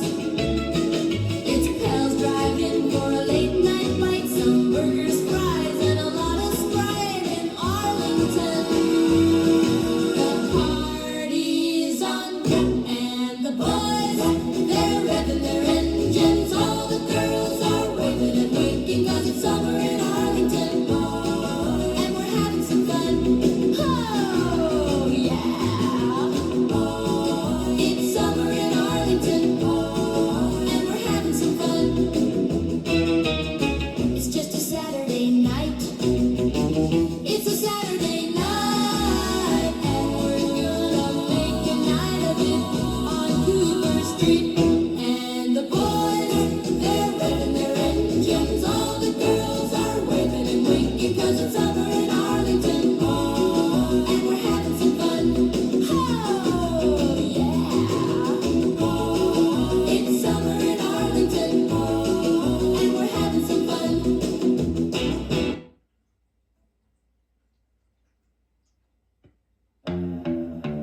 Boy, have we got a vacation for you? We're going to Westworld. Yeah, Westworld. Where nothing can possibly go wrong. Go wrong. Go wrong. Go wrong. Go wrong. Go wrong. Go wrong. Go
That's Carolyn Monroe with the theme to Westworld from 1973.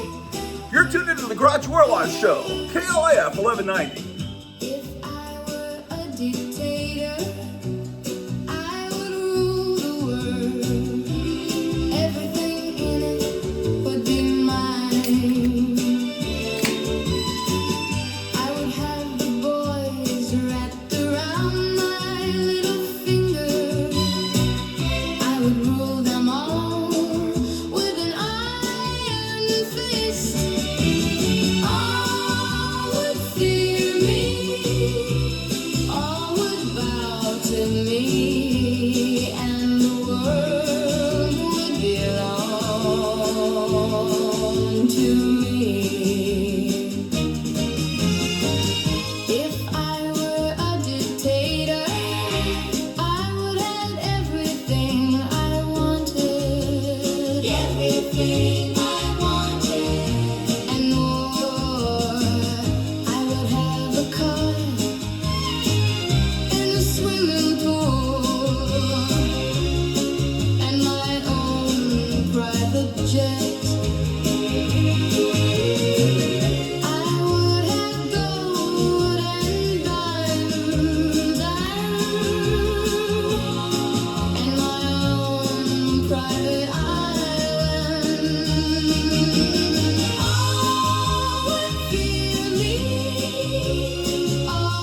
from 1964 on KLIF 1190.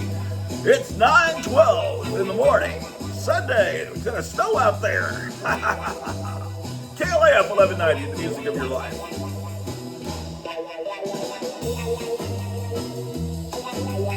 The Doctaries from 1963.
The Doctaries from 1964 with Blood of Ghastly Horror. Hey man, it's 9:15. KLIF 1190. Says bring me coffee and I do. I cook the bacon and he brings it home. And he says, who's that boy you're talking to? But he says it with his head on my collarbone. I'm in love with a male chauvinist pig. And it's the best thing that ever happened to me. He says, don't drive my truck, baby, 'cause it's too big. And it's the best thing that ever happened to me. And when he walks into a bar, you know that jukebox starts to play. And when he walks into the bedroom, I feel the same way. When I was younger, I thought I'd change my name. But I found one I wanna keep. I'm in love with a male chauvinist pig. And it's the best thing that ever happened to me. He says, don't drive my truck, baby, 'cause it's too big. And it's the best thing that ever happened to me.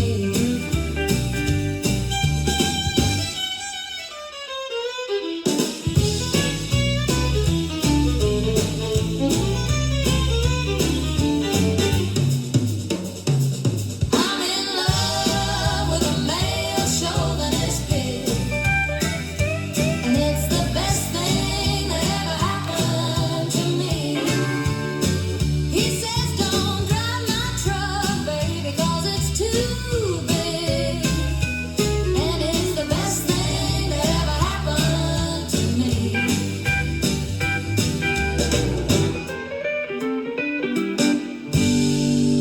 The beautiful sounds of Laura Loomer here on KLIF 1190, Dallas Fort Worth. The Grottu Orloff Show.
The Pendejos from 1965. On KLF 1190. Sorry about the bad equipment here at the studio.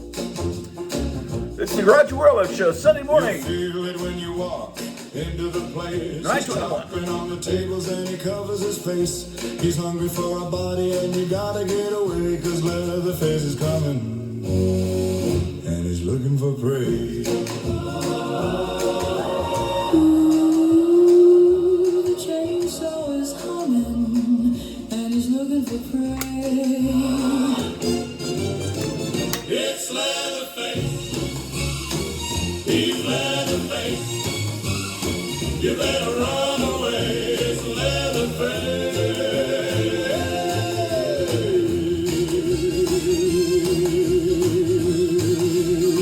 You better run away. It's Leatherface. He got the chainsaw buzzing on his way to the door. The blood is gonna flow and it's gonna be yours. He's hungry for a body and you gotta get away, 'cause Leatherface is coming. And he's looking for prey. The chainsaw is humming And he's looking for prey.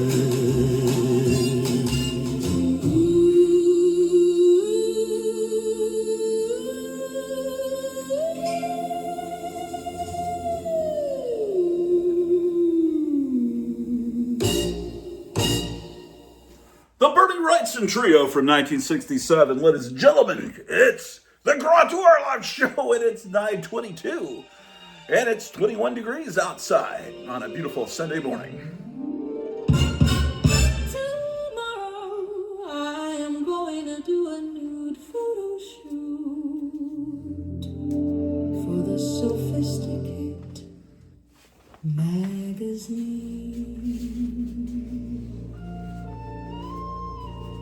The famous magazine published by Grottu Orloff.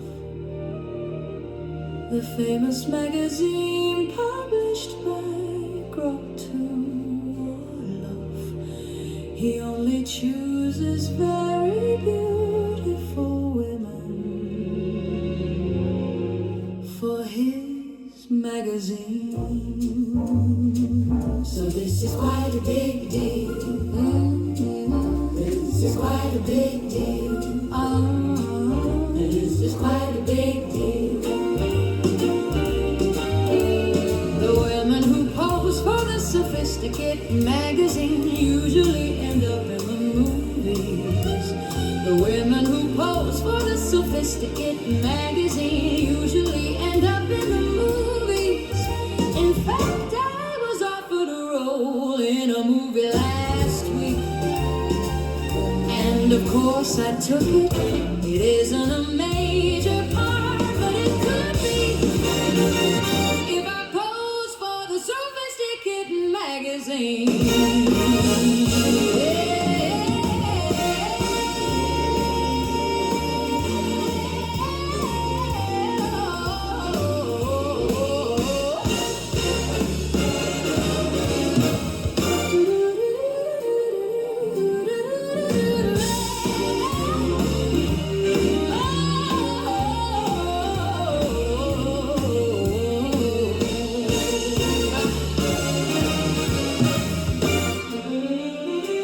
And this is quite a big deal.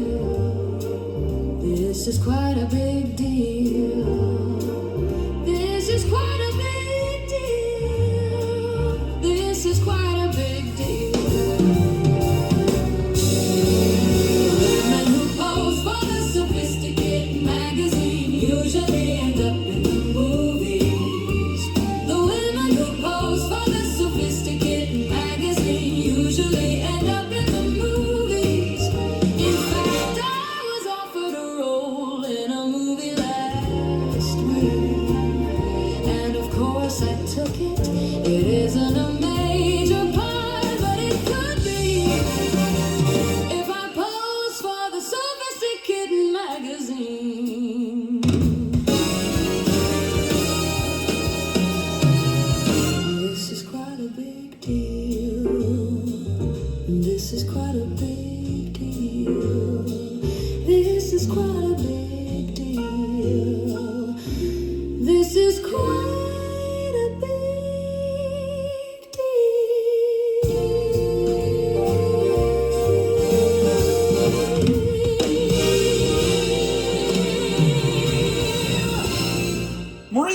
Morning from 1963 here on KLAF 1190, the Grottu Orloff Show, She's 922. got her name up in the stars, speaks her spells in reverse.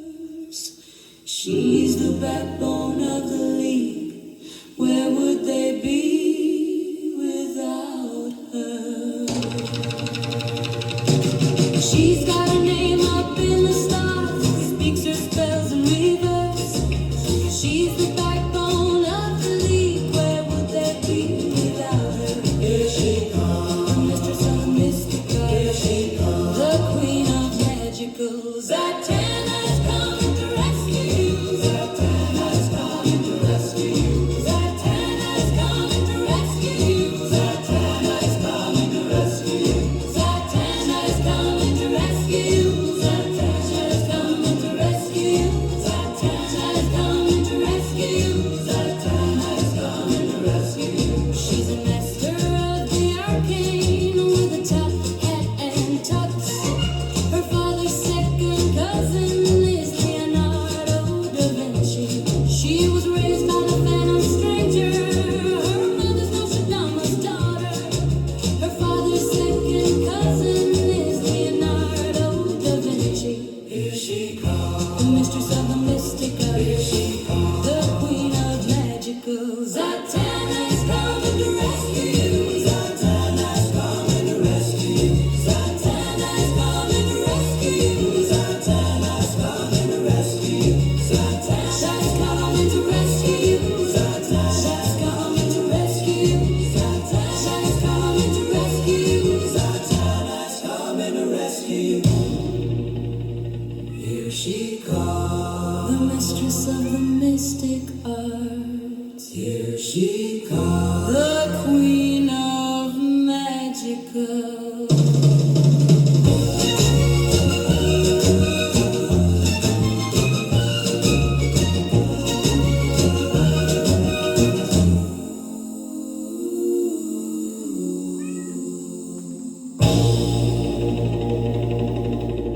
Connie Francis from 1964 with Zatanna.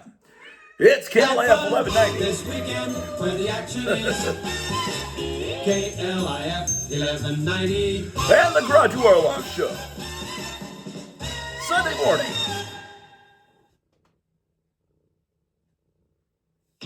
My name's Kathy. I ride with the toughest gang of outlaw bikers in the state. You've heard of them. Chippo, Crazy John, Redbeard, Tampa. I've had them all, and ain't one of them ever gonna forget it, because I'm one of the Hell's Bells on wheels. I fought every girl in the pack and beat them. Hell's Bells, in color, starring Jeremy Slate, Adam Rourke, and Jocelyn Lane. This picture is rated M, suggested for mature audiences. Now playing at a theater or drive-in near you. Girl, do you know where it's going to? The answer isn't in the rules. You can feel it in the air, flowing, flowing, screaming, dreaming, golden, warm and free. Freedom to go where you want, do what you will. So when you go blonde, go all the way with Clairol's Born Blonde. It doesn't make hair drab or brassy, just blonde. Born Blonde isn't for girls who stop before they're exciting. It's for girls like you who stop at nothing. So when you go away, you can't be timid, not today. Living, loving, fearlessly, flowing, glowing, streaming, gleaming, golden, warm and free. 83 degrees and a breeze is blowing through the trees with a lot of heat. Skinny girls, and you skinny young men too. Let's face it, if you're thin, skinny, and underweight because of poor eating habits, you just don't feel confident of your appearance in a bathing suit. Maybe you've tried to put on weight but don't like loading up on sugary syrups, fishy oils, or greasy mixtures. Well, chances are you haven't tried Weight On. Wait On is the amazing new discovery that helps fill out cheeks, bust line, chest line, hips, thighs, skinny arms and legs. And as the entire figure develops, then girls look more feminine. Young men look more robust without that thin, skinny appearance. Fast, easy gains of 5, 10, 15 pounds and more reported. So don't be skinny. Get Wait On. WATEE-ON. Wait On tablets and liquids at druggists. Satisfaction or money back is guaranteed. Now available at Piggly Wiggly and Kmart. Is a McDonald's hamburger better? Shit. All the way the prairie stretches to meet the setting sun. I've tried every beer you can think of when the working day is done. I've sampled the brew from here to St. Louis and down to the Rio Grande. But a beer is a beer is a beer is a beer until you've tasted hams. I've had beer in the Rockies, I've had beer in the plains, I've had beer when it's dry as dust, I've had beer when it rains. I've tipped a pail on every trail, I've tasted all the brands. But a beer is a beer is a beer is a beer until you've tasted hams. That's hams, friend. Beer born in the land of sky blue waters over 100 years ago. I've had beer mild, I've had beer bold, I drink it whenever I can. But a beer is a beer is a beer is a beer until you've tasted ham. Theodore Ham's Brewing Company. Taco Bell. Oh, you're at Taco Bell with Clang, the famous gourmet monster. He's about to discover our 2 for a quarter sale. How's that? Well, you buy a taco for a quarter and we give you a free tostada. Okay, here's your quarter. And here's your taco and your free tostada. Good, huh? Well, that's Taco Bell's 2 for a quarter sale. And that was Taco Bell's cash register. Taco Bell. It's a nice place to eat. You ate the cash register. Taco Bell, it's a nice place to visit, but I wouldn't want to live there.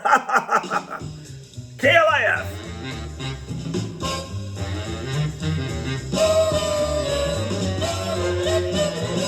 You're a winner with KLIF 1190. And the Grottu Orloff Show. It's 9:30 a.m., man. Getting ready for church. Listening to the Grottu Orloff Show. Let's rock and roll ourselves to death, baby. The Pendejos from 1966.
both know Barry Allen is a flyer.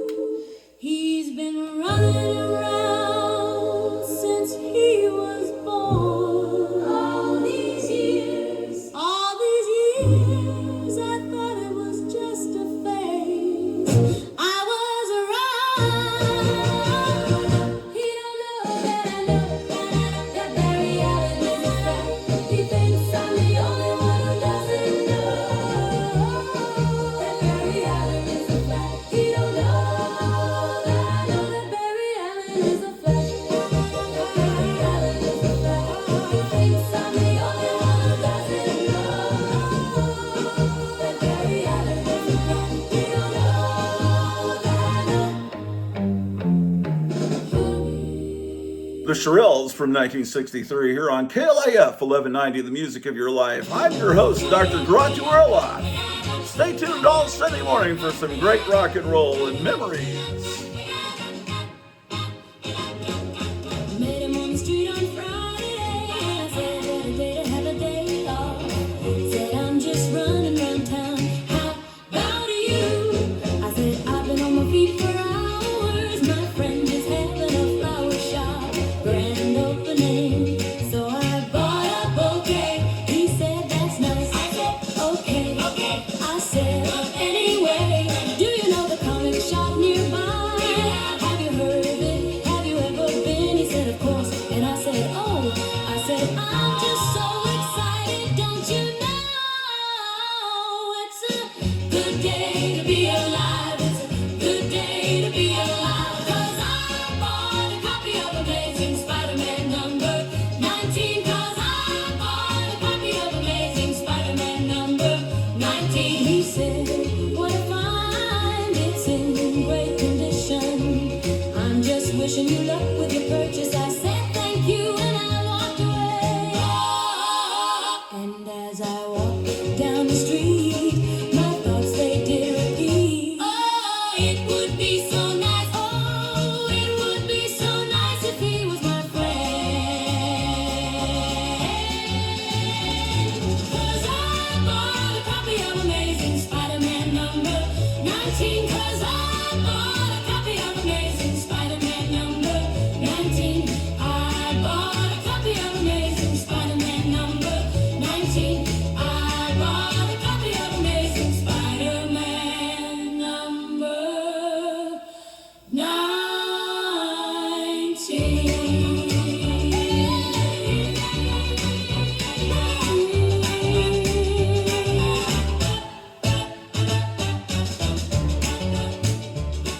The Shangri-Las from 1965 here on KLIF, where memories are the magic of your mind, or something like that. Darling, don't start a war you can't win. I can be meaner than you can be mean. You'll never believe me, you doubt. You can fuck around and find out.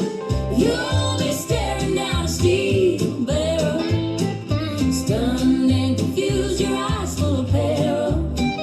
All your friends will be gathered around.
Tanya Tucker from 1974 here on the Grottu Orloff Show. KLAF 1190. I love to read old comic books, the feel of paper between my fingers, the smell of yellow paper and the colorful pictures, and I love the characters, the innocent and foolish, the mean and clever, the dumb and the ghoulish, and I love the tales they tell, the murders and the money, the monsters and the magic, the adventures that are funny, and I love the history of the writers and the artists and the publishers and printers and the covers that were smartest. And I love the feeling I get when I discover a new one, and I take it home and read it in a place where there's no one. And I love the way they looked at the world around them and how they tried to explain it in the words they used, and then they printed them on paper and sold them to children who grew up reading comic books like me. I love to read old comic books.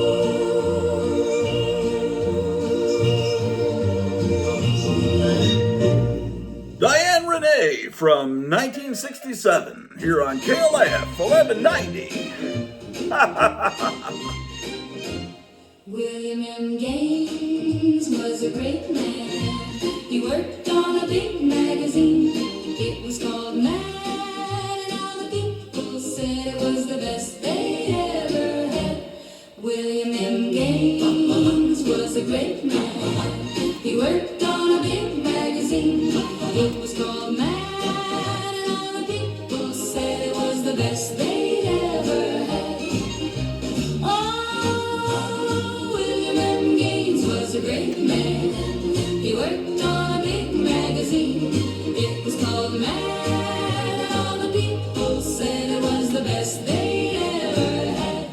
William M. Gaines was a great man. He worked on a big magazine. It was called Mad, and all the people said it was the best they ever had. Oh, ba-dum-da-dum-da-dum-da-dum-da-dum. Oh, William dum-dum-dum-dum-dum-dum-dum-dum-dum. Oh, William M. Gaines was a great man. He worked on a big magazine. It was called Mad, and all the people said it was the best they ever had. William M. Gaines was a great man. He worked on a big magazine. It was called Mad, and all the people said it was the best they ever had.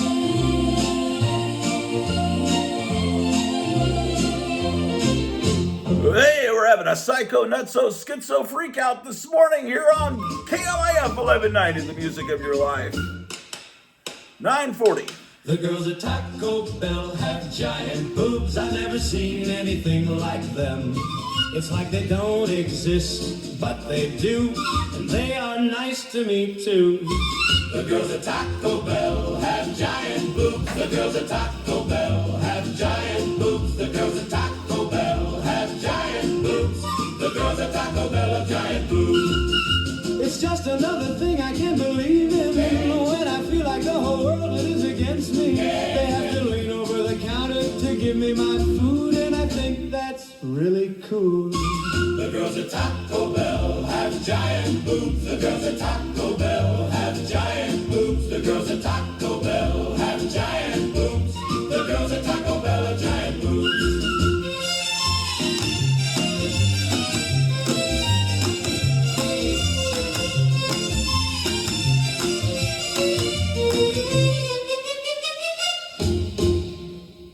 Oh, that's Pat Boone with the girls at Taco Bell here on KLAF 1190. Where did they go, those baby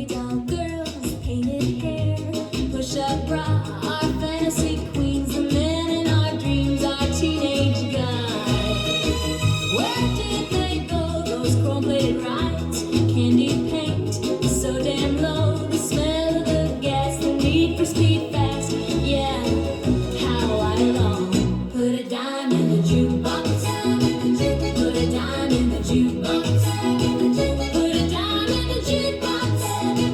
Put a dime in the jukebox.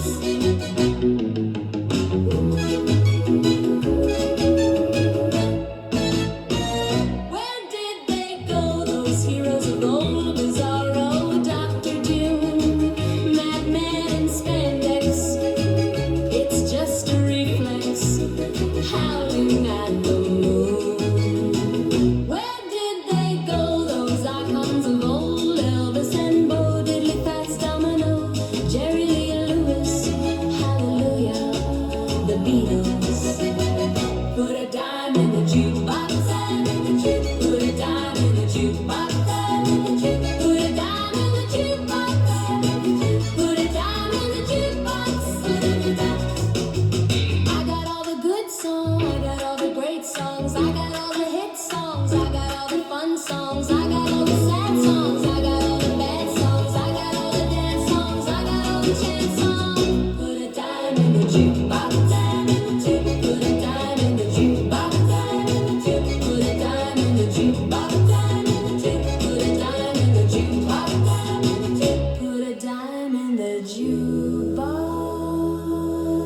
Put a dime in the jukebox.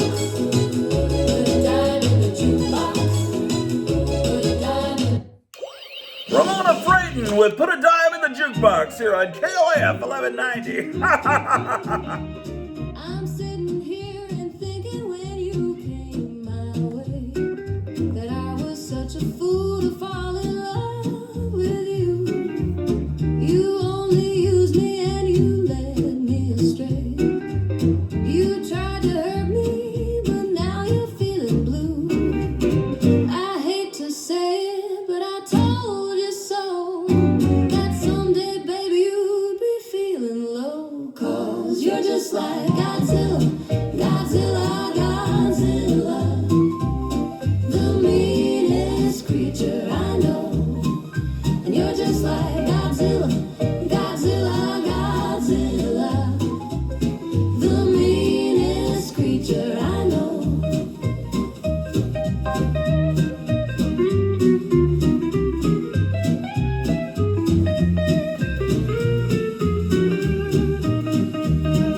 If I had listened to the things that my friends said, I would have left you long before I did. But you were handsome and you turned my poor head.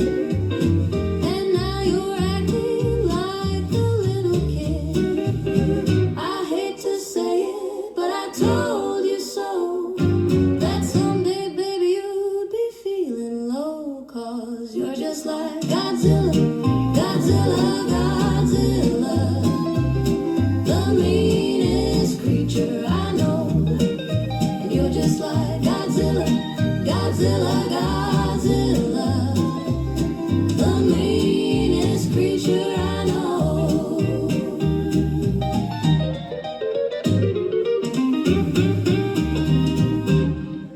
Ah, yes, Marie Severin from 1947 here on KLIF 1190, the Grottu Orloff Show. Let's go back in time. They call me Satana.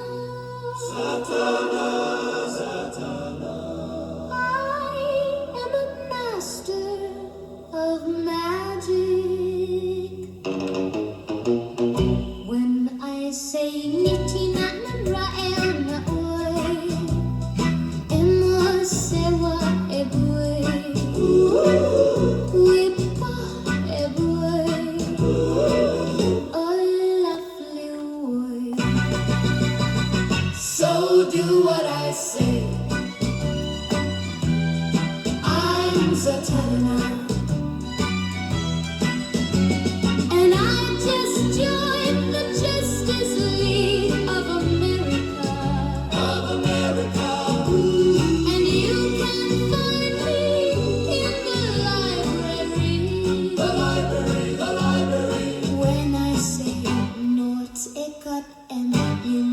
Trek I Ni Mok Mai.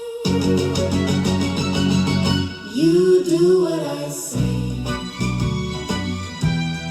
I'm Satana. Satana. Satana. Satana. Satana.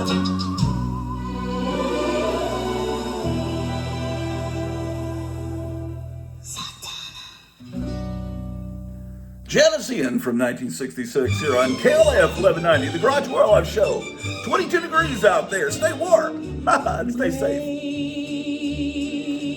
Danger.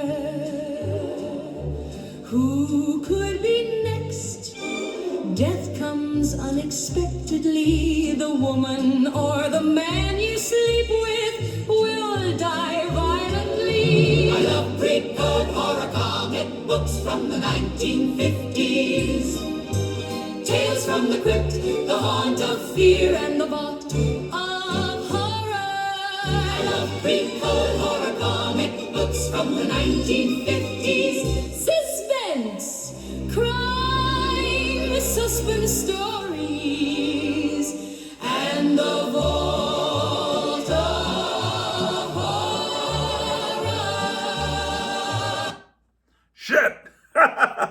KLF 1190. Sorry about the equipment not working here.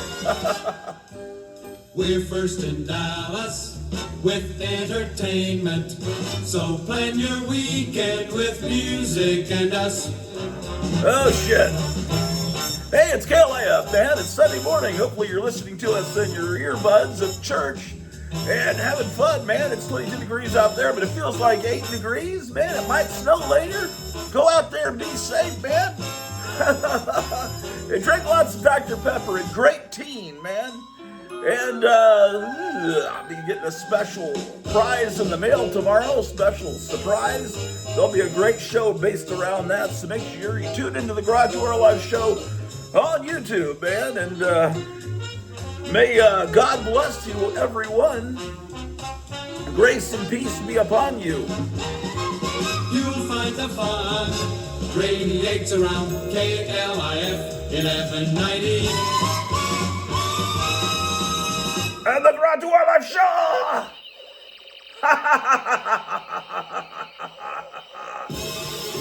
KLIF Big Cliff 1190. Yeah, man. Yeah, buddy. Oh, my God. Yeah. Hey, man, it's Bethlehem Shalom with her hit single climbing up the charts here on KLIF. The music of your life.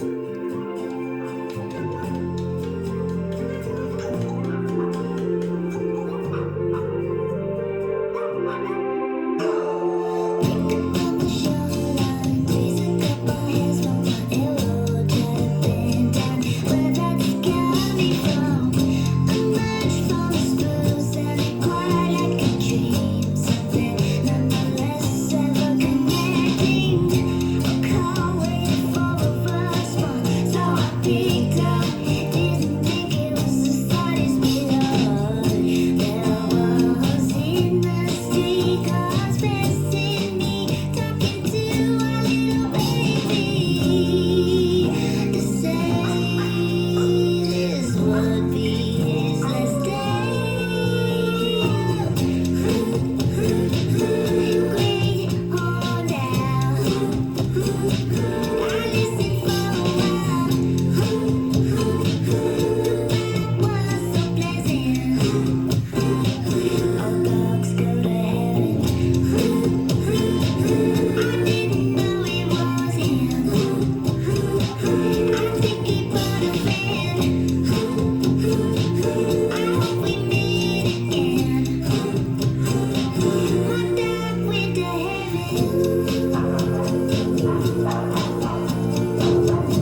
Bethlehem Shalom, that may be one of my favorite songs by her. Make sure you subscribe to her on YouTube. She's a real musician. Most of the songs we play here on KLF are by robots, but that's a real person. Bethlehem Shalom. Here's another song by her.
Bethlehem Shalom, ladies and gentlemen, on KLF 1190.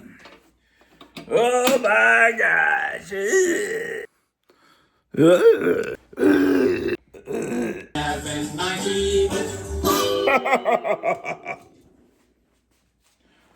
KLF 1190, it's the Grottu Orloff show, man.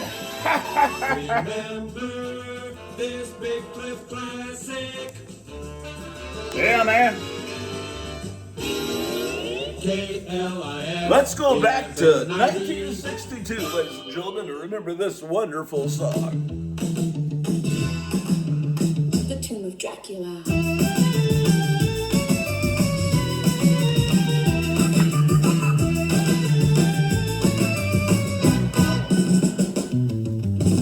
You never knew what fear was like until you stepped inside a giant bat's alibi. You could be anywhere. The terror's real. The terror's now. The terror's everywhere. The count's unleashed. The count's undead. The count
Orloff from 1966. Music of Your Life, KLAF 1190, The Grottu Orloff Show. Here's the Pendejos.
KLAF. What a horrible transition. The music of your life. I've been all around this world, and I'm telling you a beautiful thing. It's a beautiful thing. It's a beautiful thing. Like a winter night, the snow so white. It's a beautiful thing. It's a beautiful thing.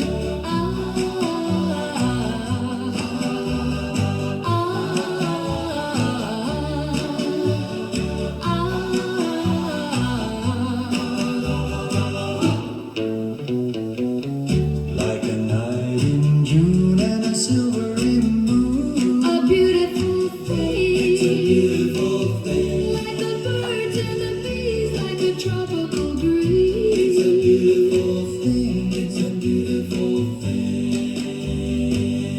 It's a beautiful thing.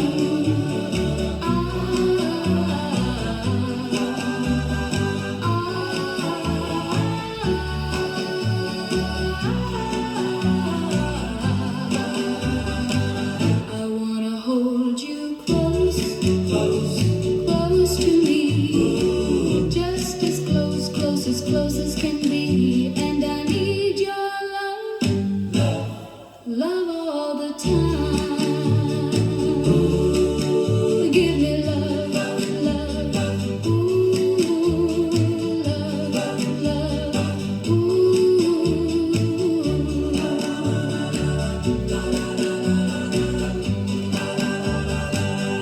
And I'm telling you, girl, All around this world, a beautiful thing. it's a beautiful thing. And I know it's true. I believe in you. It's a beautiful thing. It's a beautiful thing. It's a beautiful thing. It's a beautiful thing.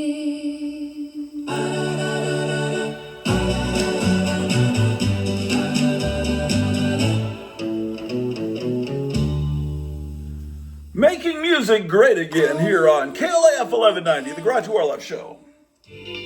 Will always be remembered. Chubby, chubby. We sometimes call him Chubby, chubby. Chubby, chubby.